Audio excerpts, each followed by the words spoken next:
Eh bien bonjour à vous, bienvenue sur cette nouvelle vidéo, donc une vidéo qui va démarrer une série et cette série sera placée donc dans une page spéciale construite sur mon blog, donc ça sera le couple dans le plan de Dieu.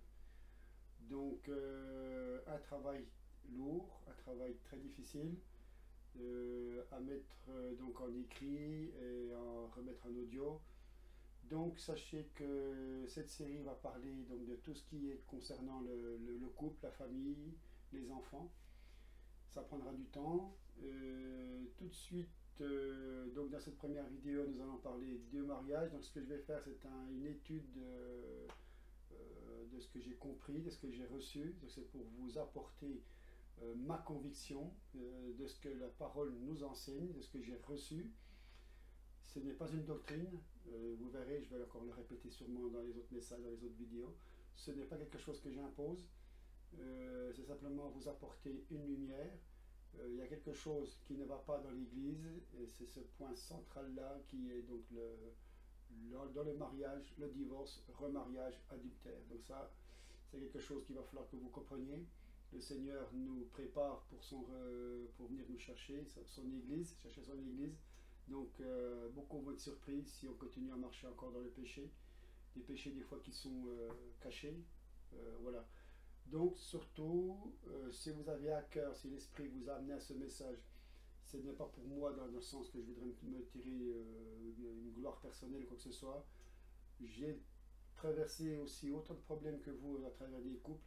On témoignera de ce que le Seigneur a fait dans mon couple. Aujourd'hui, nous sommes à 32 ans de mariage. 35 ans que je connais ma femme, je n'ai connu que ma femme.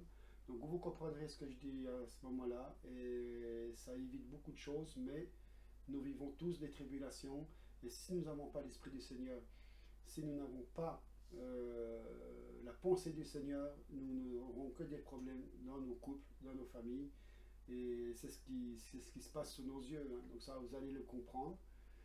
Faites votre travail. Moi, je pose ceci devant vous. Et à vous de travailler, à vous de prendre à cœur. Vous prenez pas, ben, ça vous regarde que vous. Le message est passé. Beaucoup disent qu'il y a un gros fouillis dans la religion, dans les églises, dans l'église de Jésus. Aujourd'hui, eh ben, on essaie quand même de sortir un petit peu, malgré nos erreurs, malgré nos difficultés de compréhension. Eh ben, l'esprit agit quand même et essaye d'apporter, enfin essaye, nous apporte une vérité. Il l'a fait en douceur, il l'a fait avec patience, avec amour, à travers les hommes et les femmes qui l'utilisent. Et donc, prenez conscience que c'est un travail, il y a une œuvre qui se fait. Ne négligez pas ceci. Je vous signale que ce sera un travail très lourd, très long. Ce ne sera pas des messages en 8-10 minutes, on ne peut pas expliquer ça parce qu'on sait que la chair, elle n'aime pas les longs discours, elle n'aime pas arriver au bout de 20-25 minutes. Si on n'a pas l'esprit, on décroche. Mais là, il va falloir vraiment que vous vous mettiez en prière, que ça soit vraiment conduit par l'esprit. Allez jusqu'au bout, ne soyez pas distrait, ne faites pas des coupures comme ça pour essayer voilà, de rester concentré sur ce message. Je vous dis, vous prenez pas, c'est le Saint-Esprit qui va vous donner la réponse à travers ces messages. Ce n'est pas moi, je fais que d'utiliser ce que la parole nous donne, nous enseigne et je vous la transmets. Pas faire trop long pour cette vidéo parce que c'est sûr que ça va être long, mais il est important que vous compreniez ce message. Très peu enseigné, très peu appliqué dans les assemblées, voilà, on cache beaucoup de choses, on vous cache beaucoup de choses, ça vous met dans l'erreur, ça peut même vous coûter votre salut, ça peut vous coûter l'éternité. Réveillez-vous, frères et sœurs. Gens du monde, si vous écoutez ce message, prenez conscience qu'il y a des choses qui se passent pour vous aussi. Ça parle pour vous, mais vous êtes dans l'ignorance, vous êtes dans l'incrédulité, vous ne comprenez peut-être pas ce qu'on vous dit là en ce moment, mais si un jour vous voyez qu'est-ce qui se passe dans vos vies, tout ce qui se passe, il y a des conséquences, il y a des choses que vous ne comprenez pas, vous pouvez dire Dieu, pourquoi il fait ci, pourquoi il fait ça, mais sachez que c'est nous qui nous mettons dans ces situations-là, que vous soyez gens du monde, que nous soyons chrétiens ou enfants de Dieu, voilà, comprenez. Le Seigneur nous avertit, il va se passer des choses, il se prépare des choses, il faut être prêt. Amen. C'est de cœur que je vous fais ce message. C'est de cœur. Prenez conscience de ceci. Allez jusqu'au bout. Bon, il y a peut-être un peu de maladresse de présentation, de discours, parce que je ne suis pas habilité à faire ça. Je ne suis pas, on va dire un pro, mais je ne suis pas quelqu'un qui a une éloquence, qui a... Voilà. Mais c'est simplement que je vous mets avec les moyens que j'ai. C'est de cœur. Amen. Bonne écoute. Si vous avez des questions, si vous voulez nous rencontrer, si vous voulez partager, si vous voyez, d'après les vidéos qui se sont passées, si vous voulez venir changer, si vous voulez qu'on passe, vous voir, il n'y a pas de souci. On viendra vous soutenir, on viendra prier pour vous. Vous pouvez venir, on échangera, on partagera la parole, on trouvera des solutions cas par cas dans la parole. Et voilà, ça se passera comme ça. Amen. À bientôt et je vous dis à la prochaine vidéo. Bonne écoute, bonne étude et que le Saint-Esprit vous révèle la vérité et donne des réponses à votre situation. Amen, à bientôt. Au revoir.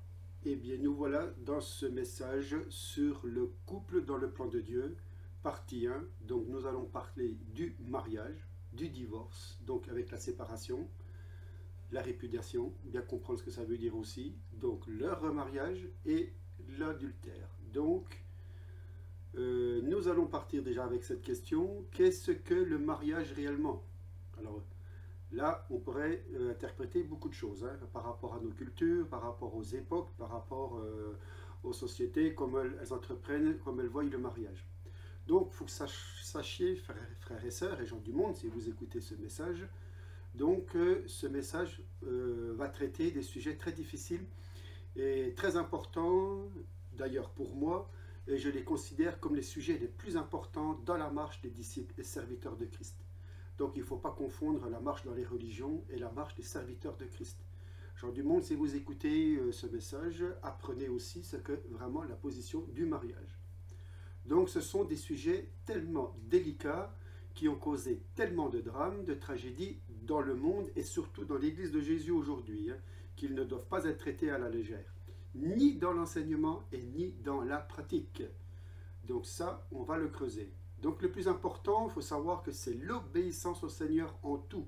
Et ça, retenez bien ce que je vous dis. Donc avec la consécration, bien sûr, c'est l'obéissance au Seigneur en tout.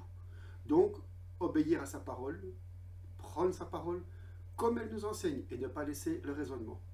Donc il faut savoir que dans la vie de l'Église, sachez, vous tous qui écoutez ce message, que la famille est la cellule de la base. Et c'est dans le couple et dans la famille que nous mettons en pratique en premier la parole du Seigneur, comme je viens de vous le citer. Et si nous ne réussissons pas au sein de la famille, c'est l'Église tout entière qui en subira les conséquences. Et je peux même rajouter que c'est aussi, même dans le monde, c'est le couple, la famille qui n'ira pas.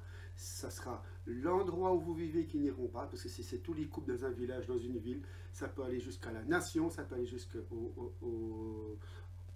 à l'Europe, hein, au continent et au monde. Dès que la famille, la cellule familiale est détruite, tout ne va plus. Ça, il faut le comprendre. Donc, on va aller dans le sujet.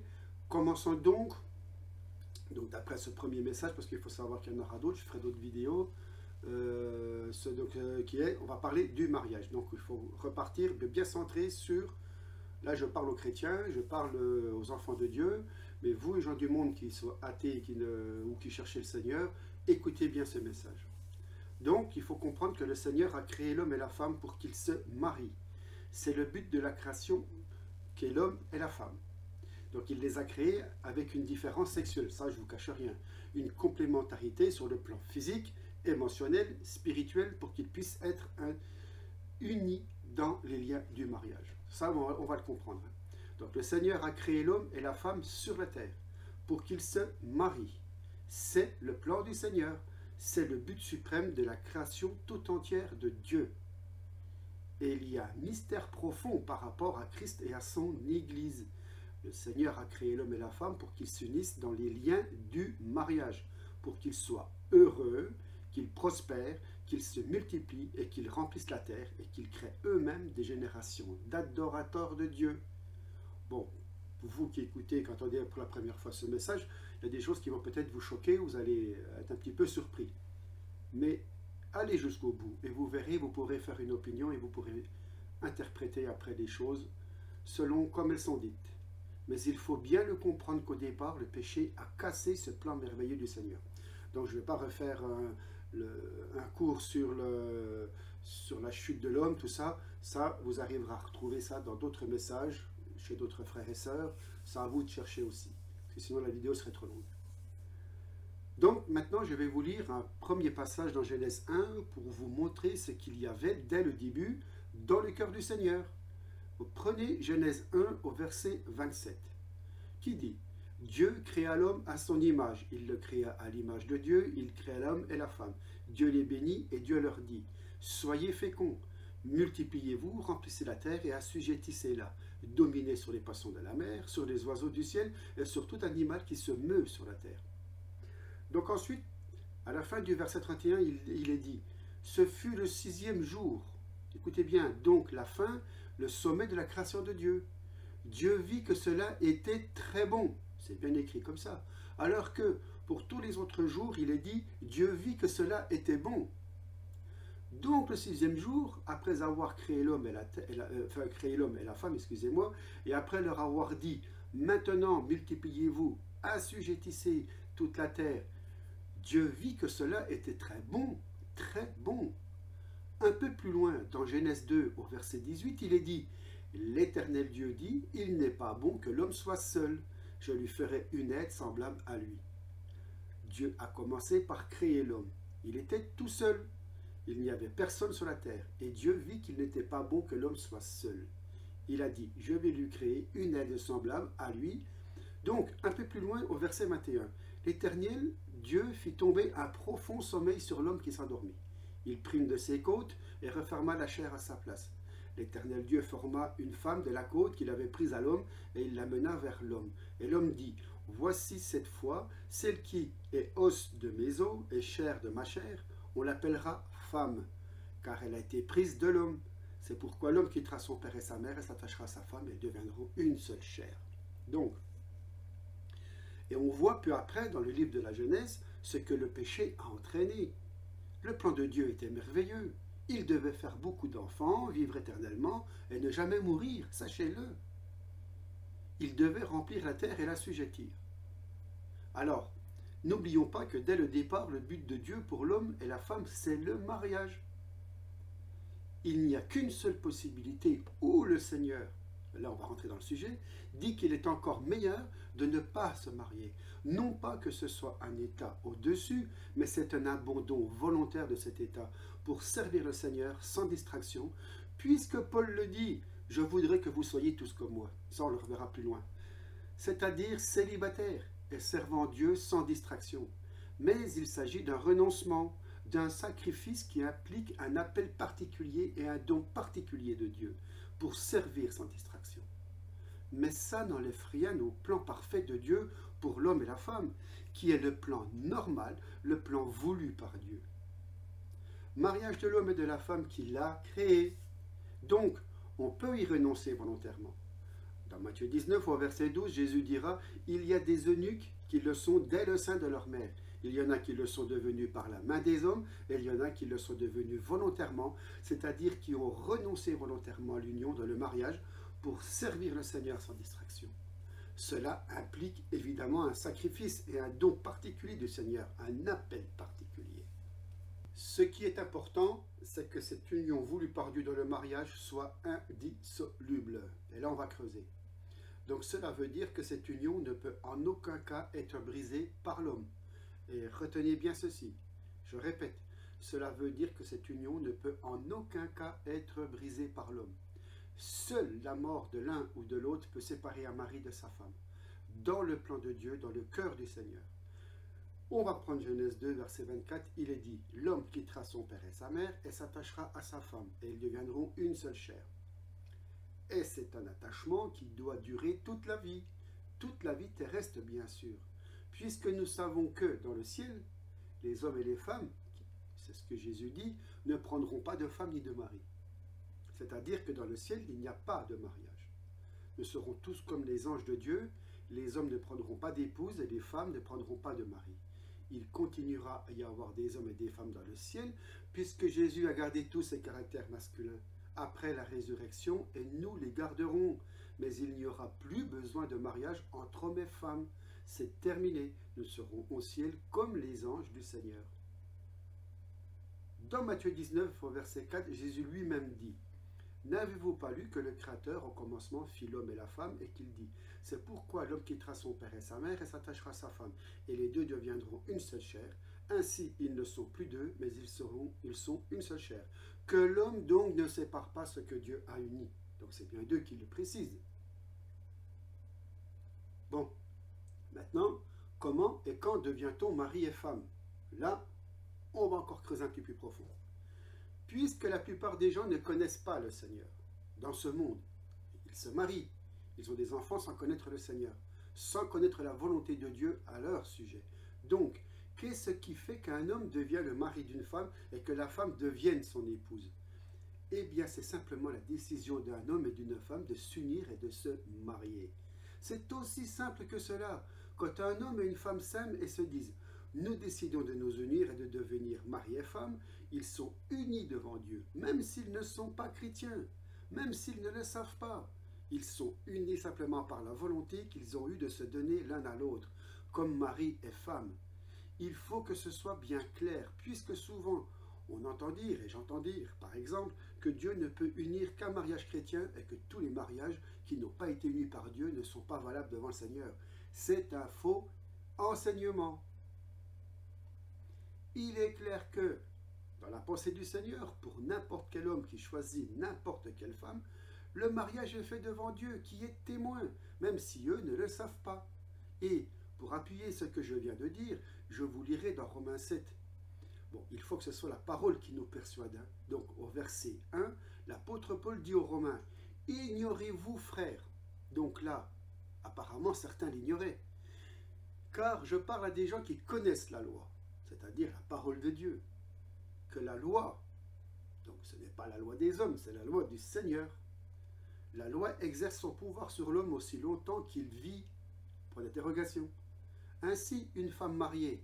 Donc, regardez l'expression, il ne dit pas une femme chrétienne ou une croyante, il dit une femme mariée. Et je continue, est liée par la loi à son mari tant qu'il est vivant. Mais si le mari meurt, elle est dégagée de la loi qui l'a liée à son mari. Si donc du vivant de son mari, elle devient la femme d'un autre homme, elle sera appelée adultère. Mais si le mari meurt, c'est la seule possibilité, elle est affranchie de la loi, de sorte qu'elle n'est point adultère en devenant la femme d'un autre. On ne peut pas en enlever un seul iota à la parole de Dieu. Si le Seigneur dit que la femme est liée à son mari, tant que le mari est vivant, c'est la parole éternelle de Dieu. Cela ne veut pas dire que la situation contraire soit possible, c'est-à-dire que le mari n'est pas lié à sa femme. Parce que si ce n'était que la femme qui était liée à son mari tant qu'il est vivant, le mari pourrait se remarier avec une autre femme, alors que la première est encore liée à lui tant qu'il est vivant. C'est impossible. Dieu n'est pas pour la polygamie. Il l'a permis dans l'ancienne alliance, parce que leur cœur était dur. Mais dans le plan initial de Dieu, ça n'y était pas. Au commencement, Dieu a dit: l'homme s'attachera à sa femme et non pas à ses femmes. Si Dieu dit que la femme est liée à son mari tant qu'il est vivant, cela veut dire que le mari est lié à sa femme tant qu'elle est vivante, sinon ça ouvrirait la porte à la polygamie. Donc dans 1 Corinthiens 7 au verset 39, le Seigneur le répète encore une fois. Vous savez, c'est important lorsque la parole de Dieu répète la même chose. Cela la confirme. Il s'est dit: une femme est liée aussi longtemps que son mari est vivant. Il ne parle pas seulement que des croyants, aux croyants. Mais si le mari meurt, elle est libre de se marier à qui elle veut. Mais là, attention, ça ne veut pas dire que je vais faire ce que je veux dans le remariage. Donc, ok, à qui elle veut, mais vous allez voir un peu plus loin, comme je dis, qu'il y a des positions qui ne sont pas acceptées par Dieu. Et c'est là qu'on dérape beaucoup dans les églises et aussi dans le monde sans le savoir. Dans le cœur et la pensée du Seigneur, une femme est liée à son mari tant qu'il est vivant. Ok, la conclusion que nous pouvons en tirer, c'est que le mari est lié à sa femme tant qu'elle est vivante. Seule la mort peut séparer un mari de sa femme. Est-ce que c'est assez clair? C'est clair, c'est écrit, on ne peut pas tourner la parole de Dieu. C'est tellement important que le Seigneur compare l'union du mari et de sa femme donc à l'union de Christ avec l'Église. Comprenez, il dit dans Éphésiens 5, 22, « Femmes, soyez soumises à vos maris. » Le Seigneur sait que le point faible des femmes, c'est la soumission. C'est pour cela qu'il insiste sur la soumission. Et le point faible des maris, c'est l'amour. Donc nous, maris, on a du mal à montrer l'amour à nos femmes. Et les femmes ont du mal à être soumises à leur mari, mais pas sur le sens légaliste, terre à terre. Donc beaucoup de femmes seraient plus soumises si leur mari les aimait comme Christ aime l'Église. Et oui, il insiste auprès des maris en disant « Marie, aimez vos femmes comme Christ a aimé l'Église et s'est livré lui-même pour elle afin de la sanctifier. » Éphésiens 5, verset 25. Il dit bien, écoutez, Marie, aimez vos femmes comme Christ a aimé l'Église. Comme Christ a aimé l'Église. Alors retenez bien ceci. Donc, le rôle du mari est très important. Il sait qu'il est marié pour la vie avec sa femme. Là, je parle évidemment d'un mari qui s'ouvre à la parole de Dieu, qui devient chrétien, ou enfant de Dieu. Puisque dans le monde, les maris ne comprennent pas cela. Donc, il faut savoir que l'amour s'éteint vite dans le monde. Mais en tant que chrétiens, nous, maris, nous devons aimer nos femmes comme Christ aime l'Église. Voilà où je voulais en venir. Et nous travaillons dans l'amour, la prière, pour présenter cette femme qui est la nôtre à Christ, comme une épouse sans rides, si taches, ni rien de semblable. Donc tout faire pour qu'elle arrive, en tant qu'épouse, à cette situation merveilleuse devant le Seigneur. Il dit plus loin, dans Éphésiens 5, verset 29, pour vous rappeler. « Jamais personne n'a haï sa propre chair, mais il la nourrit et en prend soin, comme Christ le fait pour l'Église, parce que nous sommes membres de son corps. » Étant chair de sa chair et os de ses os. Il utilise la même expression que dans les passages de Genèse 2, verset 24 et Matthieu 19, verset 5, que nous avons déjà lu tout à l'heure. Nous sommes de sa chair, de ses os. Vous vous rendez compte qu'il ne dit pas seulement que nous sommes unis au Seigneur par un lien spirituel, que nous sommes un en esprit avec lui, mais il dit que nous sommes de sa chair et de ses os. Donc la même expression qu'il employait pour l'union du mari et de la femme. Je me répète, c'est pourquoi l'homme quittera son père et sa mère et s'attachera à sa femme, et les deux deviendront une seule chair. Ce mystère est grand. Je dis cela par rapport à Christ et à l'Église. Du reste, que chacun de vous aime sa femme comme lui-même, et que la femme respecte son mari. Donc, dans notre vie, en tant que chrétien, enfant de Dieu, cette union indissoluble du mariage est encore plus forte, parce qu'elle est une représentation directe de l'union de Christ et de son Église. L'union de Christ et de son Église est indissoluble. La véritable Église de Jésus-Christ est unie à son Seigneur, à son mari, à son époux divin, d'une union spirituelle et d'une union physique. C'est la raison pour laquelle il dit « c'est un grand mystère ». Partout où dans un couple l'union est brisée, partout où dans une famille l'union est brisée. C'est l'image de l'union de Christ et de l'Église qui est brisée. C'est la raison pour laquelle Dieu attache une si grande importance au couple et à l'union du couple. Donc en conclusion, le premier point, c'est que le Seigneur a créé l'homme et la femme pour qu'ils se marient. Cette union est indissoluble, seule la mort peut la briser. Maintenant, nous allons partir sur le divorce. Bon, là, on va comprendre un petit peu plus où ce message veut en venir. Donc le divorce est une situation d'échec, donc un constat d'échec. L'écroulement de ce qu'on avait construit, que ce que vous aviez construit avec votre femme ou votre mari. Donc c'est vraiment très difficile à vivre et le Seigneur le sait. Ça, on rencontre assez de frères et de sœurs qui sont dans cette situation. Donc le taux de divorce est maintenant aussi élevé chez les chrétiens que chez les non-chrétiens. Ça, il faut le constater. Hein. Et ça, c'est vraiment le signe que nous sommes dans la fin des temps et que l'esprit du monde a réussi vraiment à pénétrer pleinement dans l'Église. Et dans de nombreuses églises, les 2/3 des assemblées sont composées de couples qui ont au moins divorcé une fois, si ce n'est pas plus, 2 ou 3 fois. Et ce ne sont pas les exceptions, hein, vous savez. Dans les exemples que nous pouvons connaître autour de nous, vous savez, moi, quand nous regardons, enfin vous, quand vous regardez, nous regardons effectivement que le nombre de divorces chez les chrétiens tend à augmenter de plus en plus. Et c'est une alerte, hein, c'est une alarme que je crie aujourd'hui. Alors, je rappelle que dans le plan parfait du Seigneur, un mariage, une fois qu'il est décidé et qu'il est conclu, c'est pour toute la vie, hein, rappelez-le vous. Voilà ce que Dieu désire dans son plan parfait. Voilà ce qu'il veut pour l'homme et pour la femme.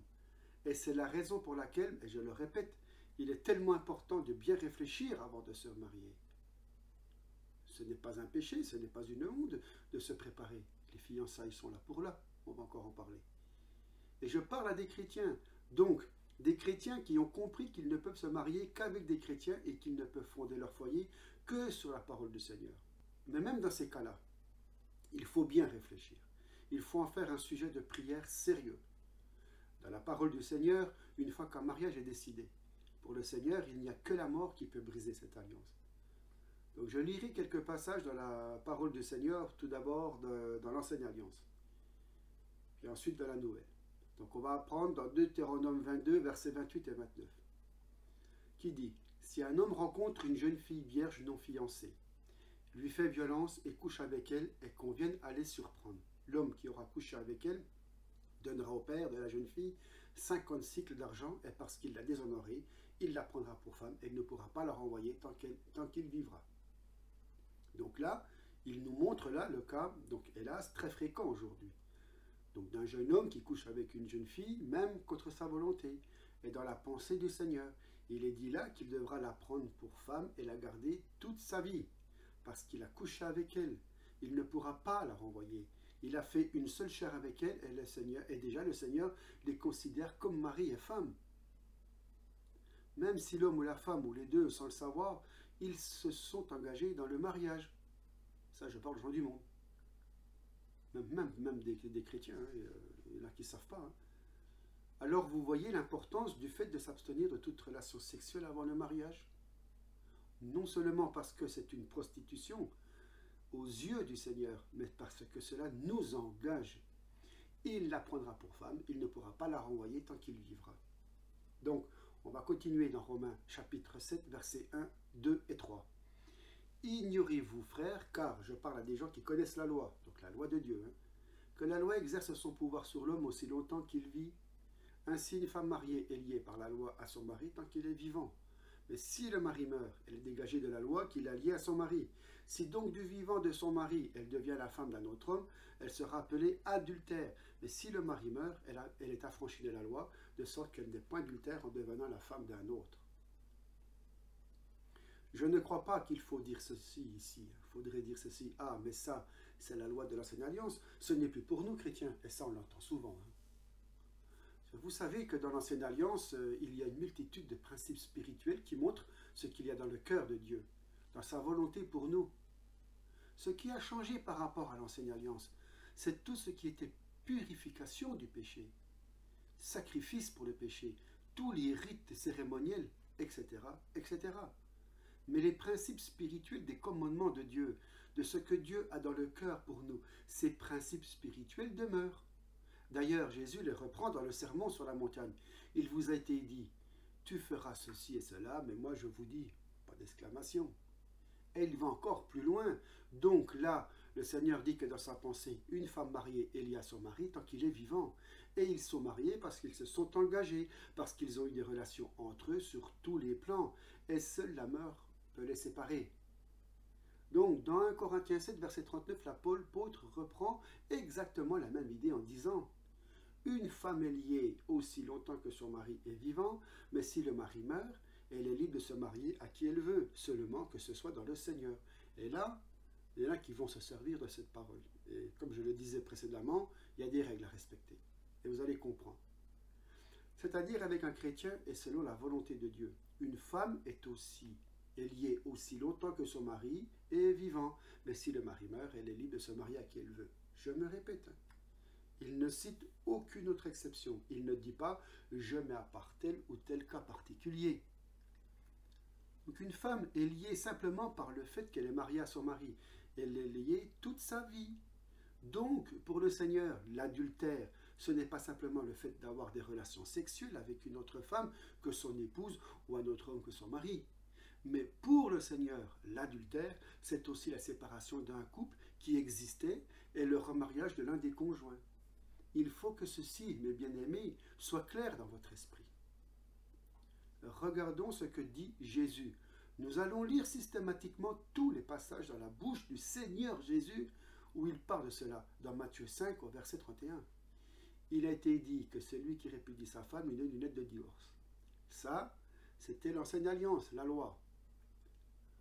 Mais moi je vous dis que celui qui répudie sa femme, sauf pour cause d'infidélité, l'expose à devenir adultère, et que celui qui épouse une femme répudiée commet un adultère.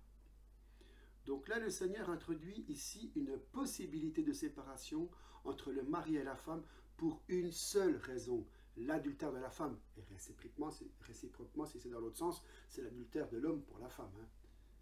Et je pense qu'on ne tord pas la parole de Dieu, comme je dis, pour dire qu'il s'agit de même pour l'homme. D'accord? On est d'accord. Je ne pense pas que l'homme est un privilège spécial. Il s'agit de l'adultère d'un des conjoints. Ok, mais là, le Seigneur présente l'exemple de la femme, puisque l'on lui pose la question sur la répudiation de la femme. Donc, le Seigneur admet la possibilité d'une séparation pour qu'une seule raison, l'infidélité du conjoint. On parle bien d'une séparation. C'est un droit, une possibilité. Mais le Seigneur ne dit pas qu'il faut toujours se saisir de ce droit. Il donne simplement la possibilité de le faire pour cause d'adultère. Mais cela ne règle pas le problème du remariage.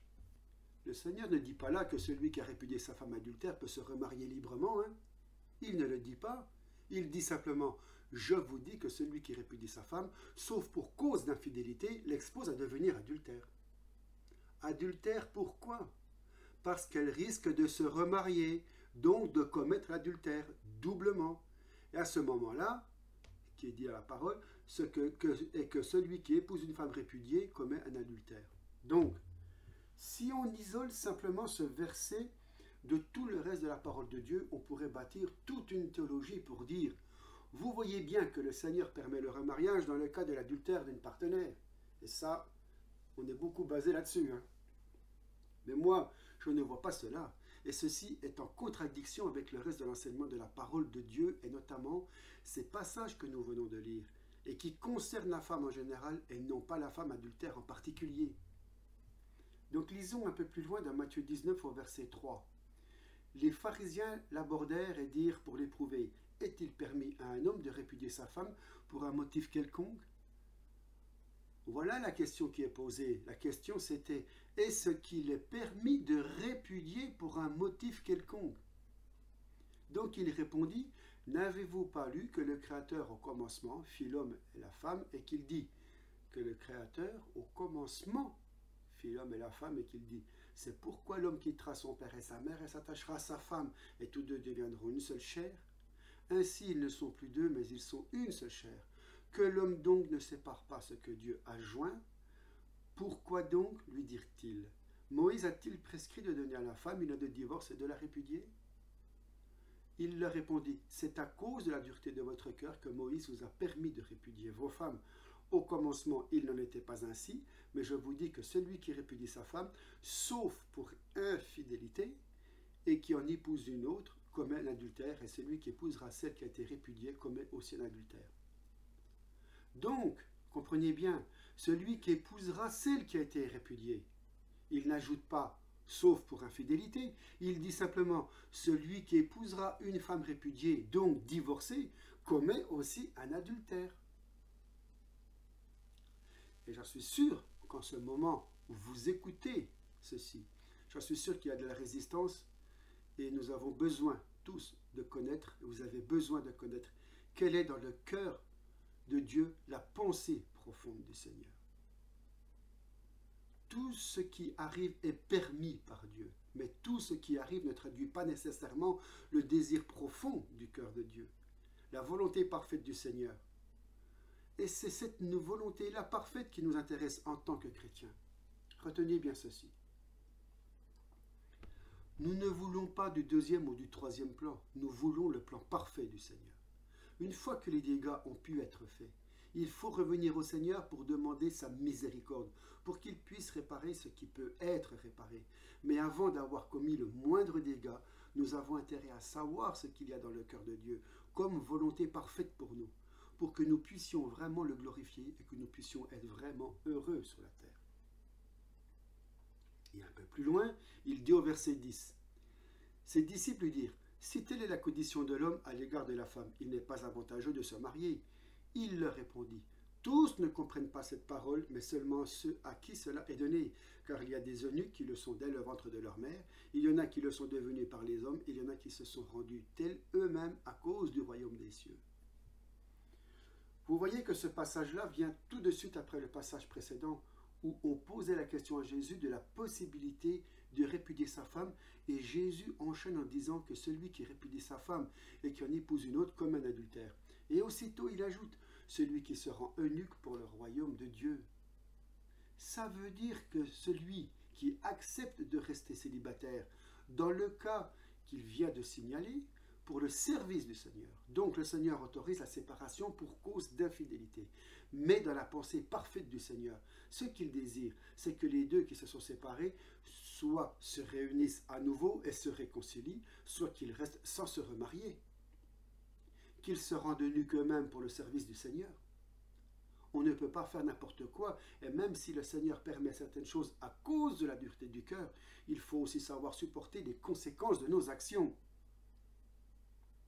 Donc, nous allons lire d'autres passages pour voir et explorer encore ce thème.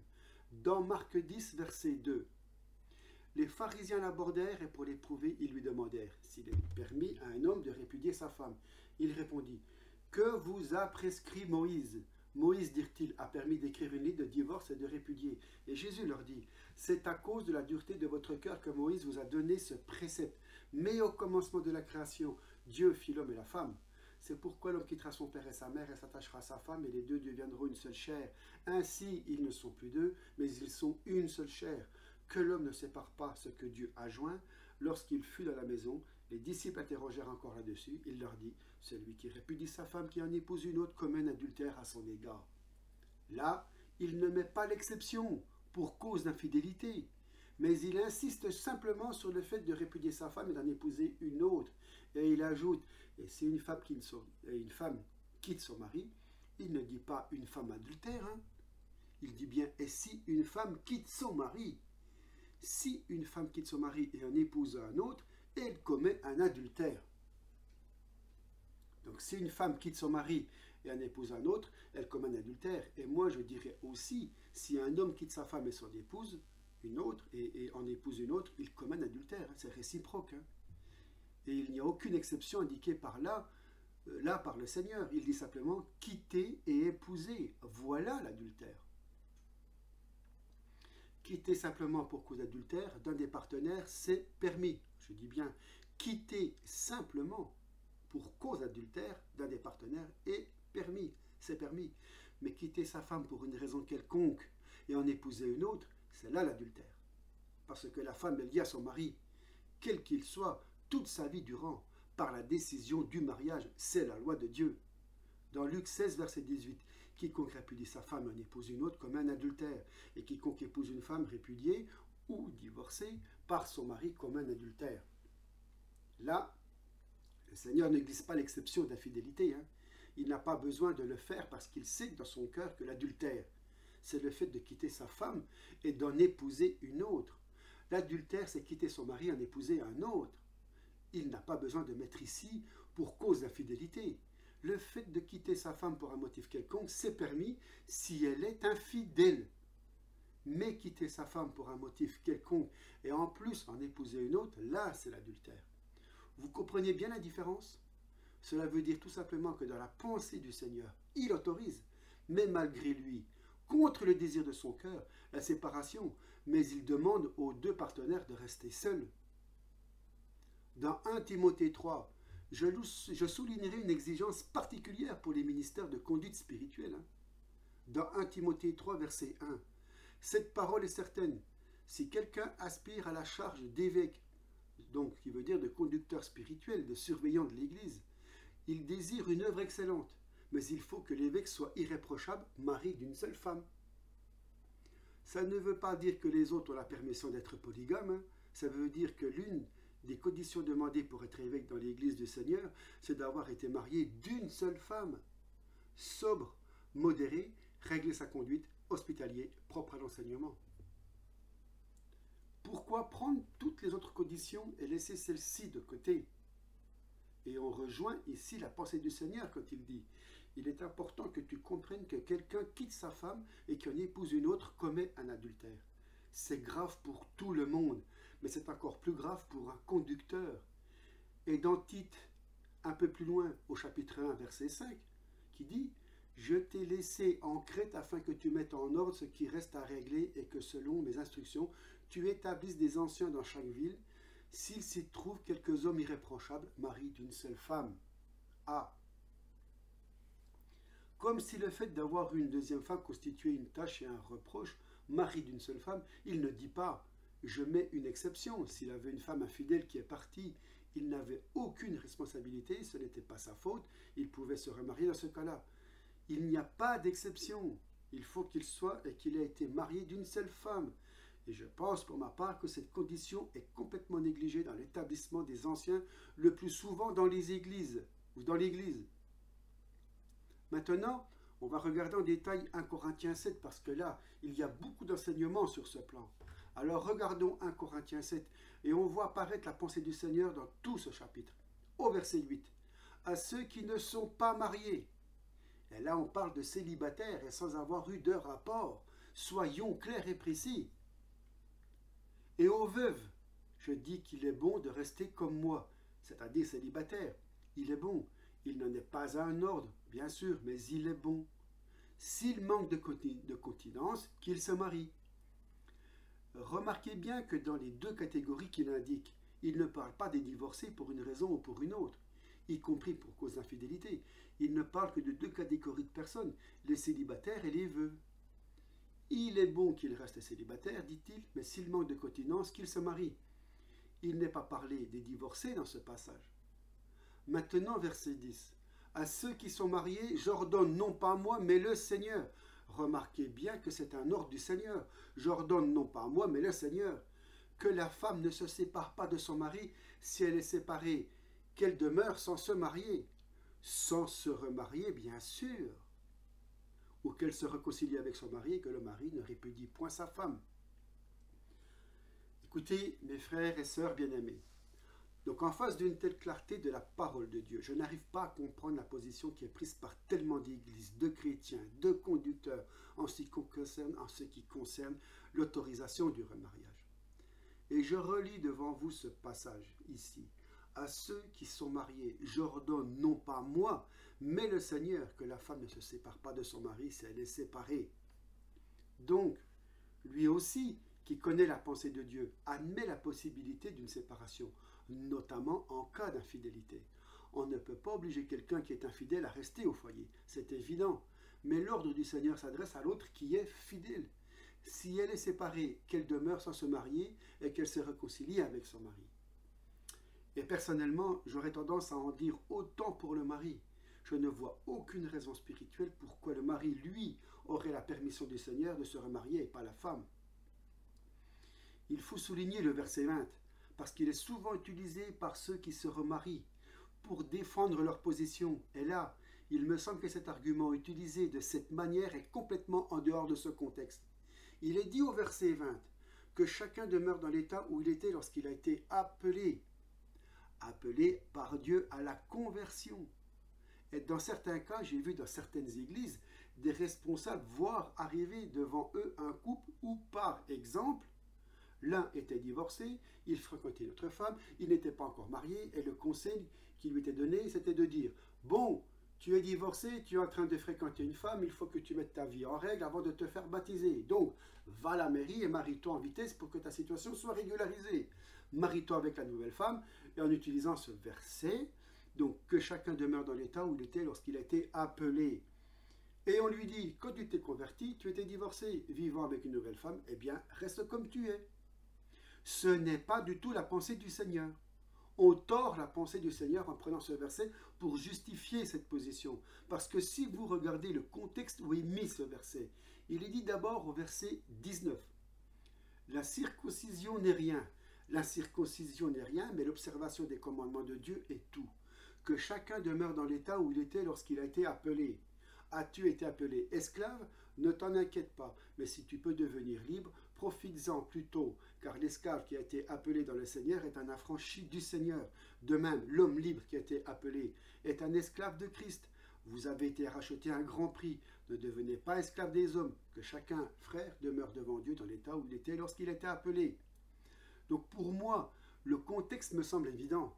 C'est un contexte de situation sociale, notamment de l'époque, bien sûr, d'hommes libres et d'esclaves. Et lorsqu'on devenait chrétien, on était affranchi par Christ. Et certains esclaves de la société romaine de ce temps pouvaient dire, après tout, moi j'ai été affranchi de Christ, maintenant mon maître et mon esclave, je les envoie promener. Bon, ça, c'est voilà, c'est un exemple.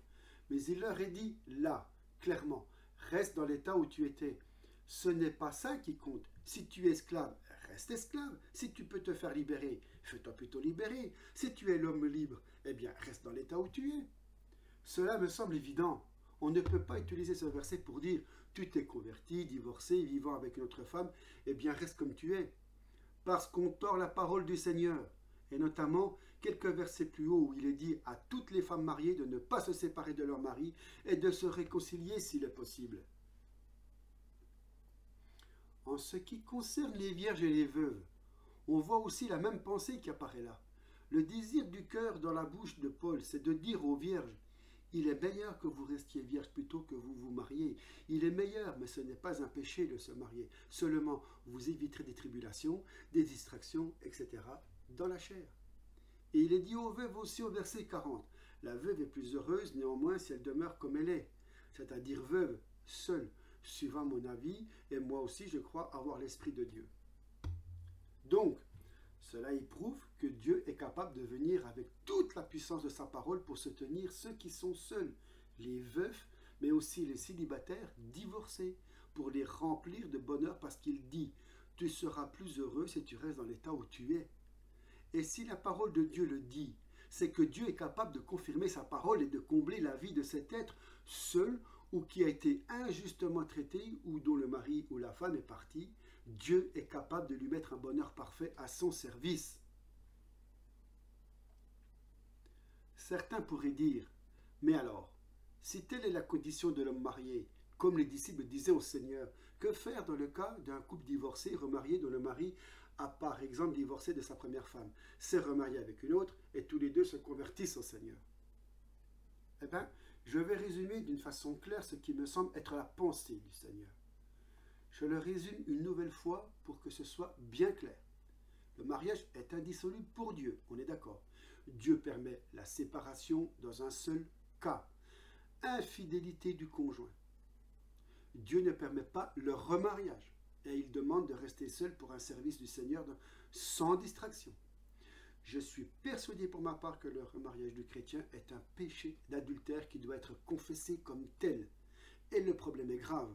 C'est pour ceux qui ont envie de divorcer pour une raison ou une autre et qui souhaiteraient se remarier. Là, je pense qu'après ce que vous avez entendu, vous serez sans excuse devant Dieu. Certains citent Deutéronome 24, versets 1 à 4, où il est dit que si une femme quitte son mari, va avec un autre et revient avec son premier mari, c'est une abomination. Ah. Et aussi Jérémie 3, 1, lorsqu'un homme répudie sa femme, qu'elle le quitte et devient la femme d'un autre, cet homme retourne-t-il encore vers elle? Le pays même ne serait-il pas souillé? Et toi, tu t'es prostitué à de nombreux amants et tu reviendrais à moi, dit l'Éternel. Lève tes yeux vers les auteurs et regarde. Où ne t'es-tu pas prostitué? Donc, il y avait une parole dans la loi qui disait, si une femme quitte son mari, va vers un autre, étant adultère et revient, elle commet une souillure abominable. C'est une abomination. Et là, Jérémie rappelle ce passage de la loi. Mais je ne pense pas qu'il faut utiliser ce passage pour dire qu'une femme divorcée de son mari ne peut jamais revenir à lui et se réconcilier. Parce que regardez ce qu'il dit tout de suite après au verset 7. Je disais, dit Dieu, après avoir fait toutes ces choses, elle reviendra à moi. Mais elle n'est pas revenue. Et sa sœur, la perfide Juda, en a été témoin. Quoique j'eusse répudié l'infidèle Israël à cause de tous ses adultères et que je lui eusse donné sa lettre de divorce, j'ai vu que la perfide Juda, sa sœur, n'a pas eu de crainte et qu'elle est allée se prostituer pareillement. Et au verset 10, malgré tout cela, la perfide Juda, sa sœur, n'est pas revenue à moi de tout son cœur. Et au verset 12, va, crie ces paroles vers le septentrion et dit, reviens, infidèle Israël, dit l'Éternel. Je ne jetterai pas sur vous un regard sévère, car je suis miséricordieux, dit l'Éternel. Je ne garde pas ma colère à toujours. Reconnais seulement ton iniquité. Reconnais que tu as été infidèle à l'Éternel ton Dieu. Et si Dieu est capable d'accueillir à nouveau l'infidèle Israël et de lui pardonner, à combien plus forte raison un mari peut-il être capable d'accueillir à nouveau sa femme infidèle qu'il vient lui demander pardon de tout son cœur et qui veut se réconcilier? Il ne s'agit pas d'une abomination. Hein. L'abomination, ce serait d'avoir une femme infidèle qui refuse de se repentir. Pour elle, voilà l'abomination. Mais une femme infidèle qui se repent et qui revient à son mari, ce n'est pas une abomination. C'est bien dit, reviens et je te pardonnerai ton péché. Reconnais-le seulement. Et je termine par Osée 2 au verset 4 pour ceci. Plaidez, plaidez contre votre mère, car elle n'est point ma femme et je ne suis point son mari. Qu'elle ôte de sa face ses prostitutions et de son sein ses adultères. Et au verset 9, elle poursuivra ses amants, elle ne les atteindra pas, elle les cherchera, ne les trouvera pas, puis elle dira, j'irai et je retournerai vers mon premier mari, car alors j'étais plus heureuse que maintenant. Elle n'a pas reconnu que c'était moi qui lui donnais le blé, le mou et l'huile. Et au verset 16, regardez bien ce qu'il y a dans le cœur de Dieu. C'est pourquoi voici, je veux l'attirer et la conduire au désert, et je parlerai à son cœur. Là, je lui donnerai ses vignes et la vallée d'Accor, comme une porte d'espérance. Et là, elle chantera comme au temps de sa jeunesse, comme au jour où elle remonta du pays d'Égypte. En ce jour-là, dit l'Éternel, tu m'appelleras mon mari et tu m'appelleras plus mon maître. J'ôterai de sa bouche les noms des Baals, afin qu'on ne les mentionne plus par leur nom. Et un peu plus loin, au verset 21, je serai ton fiancé pour toujours. Je serai ton fiancé pour la justice, par la justice, la droiture, la grâce et la miséricorde. Je serai ton fiancé par la fidélité et tu reconnaîtras l'Éternel. En ce jour-là, j'exaucerai, dit l'Éternel, j'exaucerai les cieux et ils exauceront la terre. La terre exaucera le blé, le mou et l'huile. Et à la fin du passage, et je lui ferai miséricorde, je dirai à l'eau amie, tu es mon peuple, et elle répondra, mon Dieu. Donc le Seigneur nous demande de reconnaître notre adultère et de revenir à lui de tout notre cœur. Il est miséricordieux et compatissant, il pardonnera et il guérira. Mais si nous voulons être pleinement au service de sa grâce, nous devons reconnaître le péché et l'abandonner et compter sur son secours dans les tribulations, les problèmes de la vie. Il est bon, il est miséricordieux et il est fidèle. C'est là-dessus que nous devons attacher notre cœur. Mais c'est un Dieu de sainteté et de justice, un Dieu de sainteté. Et notre attitude doit être une attitude humble et brisée, d'humilité devant lui. Seigneur, pardonne. Seigneur, je reconnais Seigneur. Maintenant, fais-moi grâce. Alléluia. Merci Père. Amen. Donc maintenant qu'on a creusé un petit peu sur le remariage, il faut savoir, est-ce que le mariage est-il acceptable aux yeux du Seigneur? Donc il faut savoir que Dieu a des exigences absolues. Et quand l'homme naturel écoute ces exigences, pour lui, c'est une chose impossible d'accepter qu'on lui dise Dieu a prévu que tu n'aies pas de relation sexuelle avant le mariage. Dieu a prévu que tu te maries. Et Dieu a prévu que ce mariage dure jusqu'à la mort. Donc vous savez, c'est quelque chose qui dépasse son entendement. Et même pour des chrétiens qui vivent selon la chair. C'est quelque chose qu'ils peuvent juger comme au-dessus de leurs possibilités. Et vous savez, ils ont raison. Ce n'est pas dans les possibilités humaines, mais c'est dans la toute-puissance de Dieu.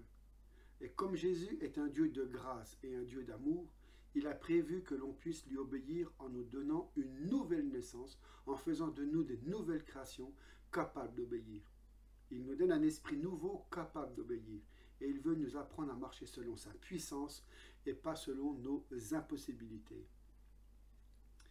Alors, quelles que soient nos erreurs, quelles que soient nos chutes, quelles qu'elles aient été dans le passé de nos vies brisées ou nos vies complètement détraquées, il y a toujours une solution pour le Seigneur de grâce.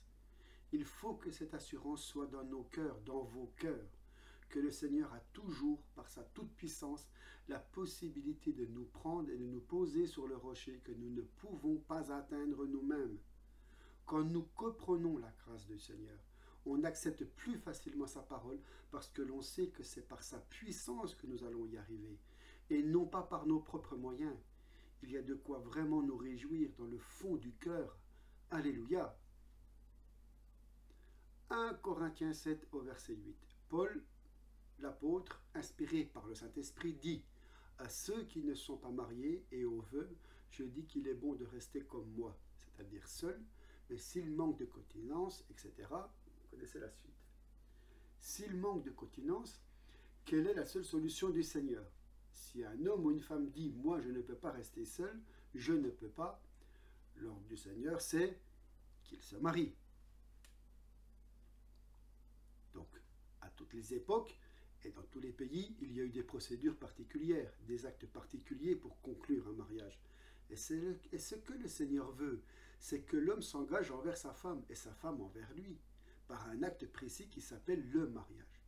Le mariage est un engagement à se mettre ensemble pour fonder une famille, pour procréer des enfants bien sûr, mais pour fonder d'abord une relation de couple. C'est sûr que ceux qui ne connaissent pas le Seigneur et qui se marient ne savent pas à quoi ils s'engagent. Je crois que la parole de Dieu est pour tous les hommes du monde entier, qu'ils connaissent ou non le Seigneur. S'ils ne connaissent pas le Seigneur, ils ne savent pas que si ce qu'ils font est mauvais quand ils pêchent, parce qu'ils ne connaissent pas la parole du Seigneur. Mais ça ne les empêche pas de prêcher. Ce qu'ils font, Dieu le considère quand même comme un péché, et le travail de son esprit est de les convaincre de péché pour qu'ils viennent à Jésus et changent de vie. Dieu donne sa parole à tous les hommes, et Dieu veut que tous les hommes la connaissent. C'est pour cela qu'il nous garde sur la terre, pour que nous puissions la connaître, la vivre, la faire connaître autour de nous et aux hommes du monde entier. Parce que cette parole est une parole qui donne la vie, une parole qui est esprit et vie, une parole qui change la vie. La parole de Dieu est comparée à une semence divine qui, quand elle est plantée dans le cœur, produit du fruit selon Dieu. Et c'est la raison pour laquelle l'apôtre l'appelle l'Église, notre mère. Parce que si l'Église peut être spirituellement notre mère, c'est qu'elle est le lieu qui reçoit la bonne semence de la parole et qui la fait fructifier pour que Dieu puisse produire des nouveaux enfants spirituels qui naissent dans l'Église. C'est une belle image aussi que le Seigneur nous montre là, que sa parole est une semence divine qui donne la vie selon la nature du Père. La semence des hommes donne la vie selon la nature des hommes, mais la semence divine, qui est la parole divine de Dieu, donne la vie selon la nature de Dieu. Dans 1 Corinthiens 7, au verset 10, Paul dit « À ceux qui sont mariés, j'ordonne non pas moi, mais le Seigneur, que la femme ne se sépare pas de son mari si elle est séparée. » Parce qu'il y a des moments où la séparation est inévitable, notamment quand le mari ne veut plus rester avec elle. Qu'elle demeure sans se marier ou qu'elle se réconcilie avec son mari. Dans la volonté parfaite de Dieu, si une femme est mariée, elle ne doit pas se séparer de son mari. Si le mari ne veut plus rester au foyer, elle n'a que deux solutions possibles, ou rester seule, ou se réconcilier avec son mari. Certains me disent, oui, mais Paul parle des femmes et il ne parle pas des hommes. Eh bien moi je pense que si un homme est marié et que sa femme se sépare de lui, le principe s'applique aussi pour le mari. La solution du Seigneur, c'est qu'il reste seul, ou qu'il se réconcilie avec sa femme. Il est bien dit ensuite aux autres, ce n'est pas le Seigneur, c'est moi qui le dis. Donc Paul le dit. Mais il dit au dernier verset, moi aussi je crois avoir l'Esprit de Dieu. C'est-à-dire que cette parole que Paul prononce, c'est une parole qui est vraiment inspirée par le Saint-Esprit, parce qu'elle est dans la parole du Seigneur. Et au verset 12, il parle d'une situation particulière et il dit, si un frère a une femme non croyante, qui n'est pas chrétienne, si elle consent à habiter avec lui, si elle veut bien cohabiter, qu'il ne la répudie pas, donc qu'il ne divorce pas sous prétexte qu'elle n'est pas convertie. Et si une femme a un mari non croyant, même chose, si ce mari non croyant veut habiter avec elle, qu'elle ne chasse pas son mari, cela paraît normal, mais dans la pratique, ça peut poser des problèmes difficiles, parce que certains maris non convertis peuvent faire vivre à leur femme une vie très dure. S'il la bat, s'il bat les enfants, s'il est une menace pour la vie même de la femme ou de ses enfants, il peut être nécessaire que la femme et les enfants se mettent à l'abri pendant un temps. Mais dans le cœur de son épouse, elle doit savoir que la seule solution que Dieu lui laisse, c'est de rester seule et d'attendre de pouvoir se réconcilier avec son mari. Mais c'est une chose qui n'est pas facile à vivre quand on ne le vit pas dans l'esprit. Donc quand on reçoit tout le secours, toute la puissance de Dieu pour vivre ses principes dans l'esprit, portés par le Seigneur et son esprit, par la toute-puissance de Dieu. Ces exigences deviennent possibles.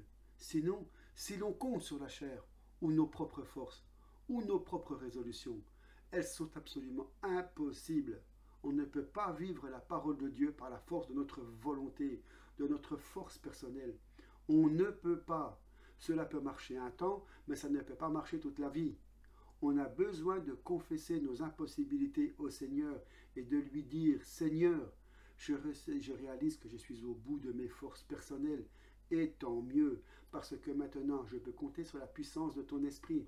Et je te prie que tu me remplisses de ton esprit, de ta vie spirituelle, de ta parole vivante, qui est Jésus lui-même, pour que je sois capable de vivre naturellement dans ta parole et glorifier ton nom ainsi. » Bon, et il ajoute au verset 14, « Car le mari non croyant est sanctifié par sa femme, donc qui est croyante. » Cela ne veut pas dire qu'il est transformé, qu'il est passé de l'état de non croyant à celui de saint.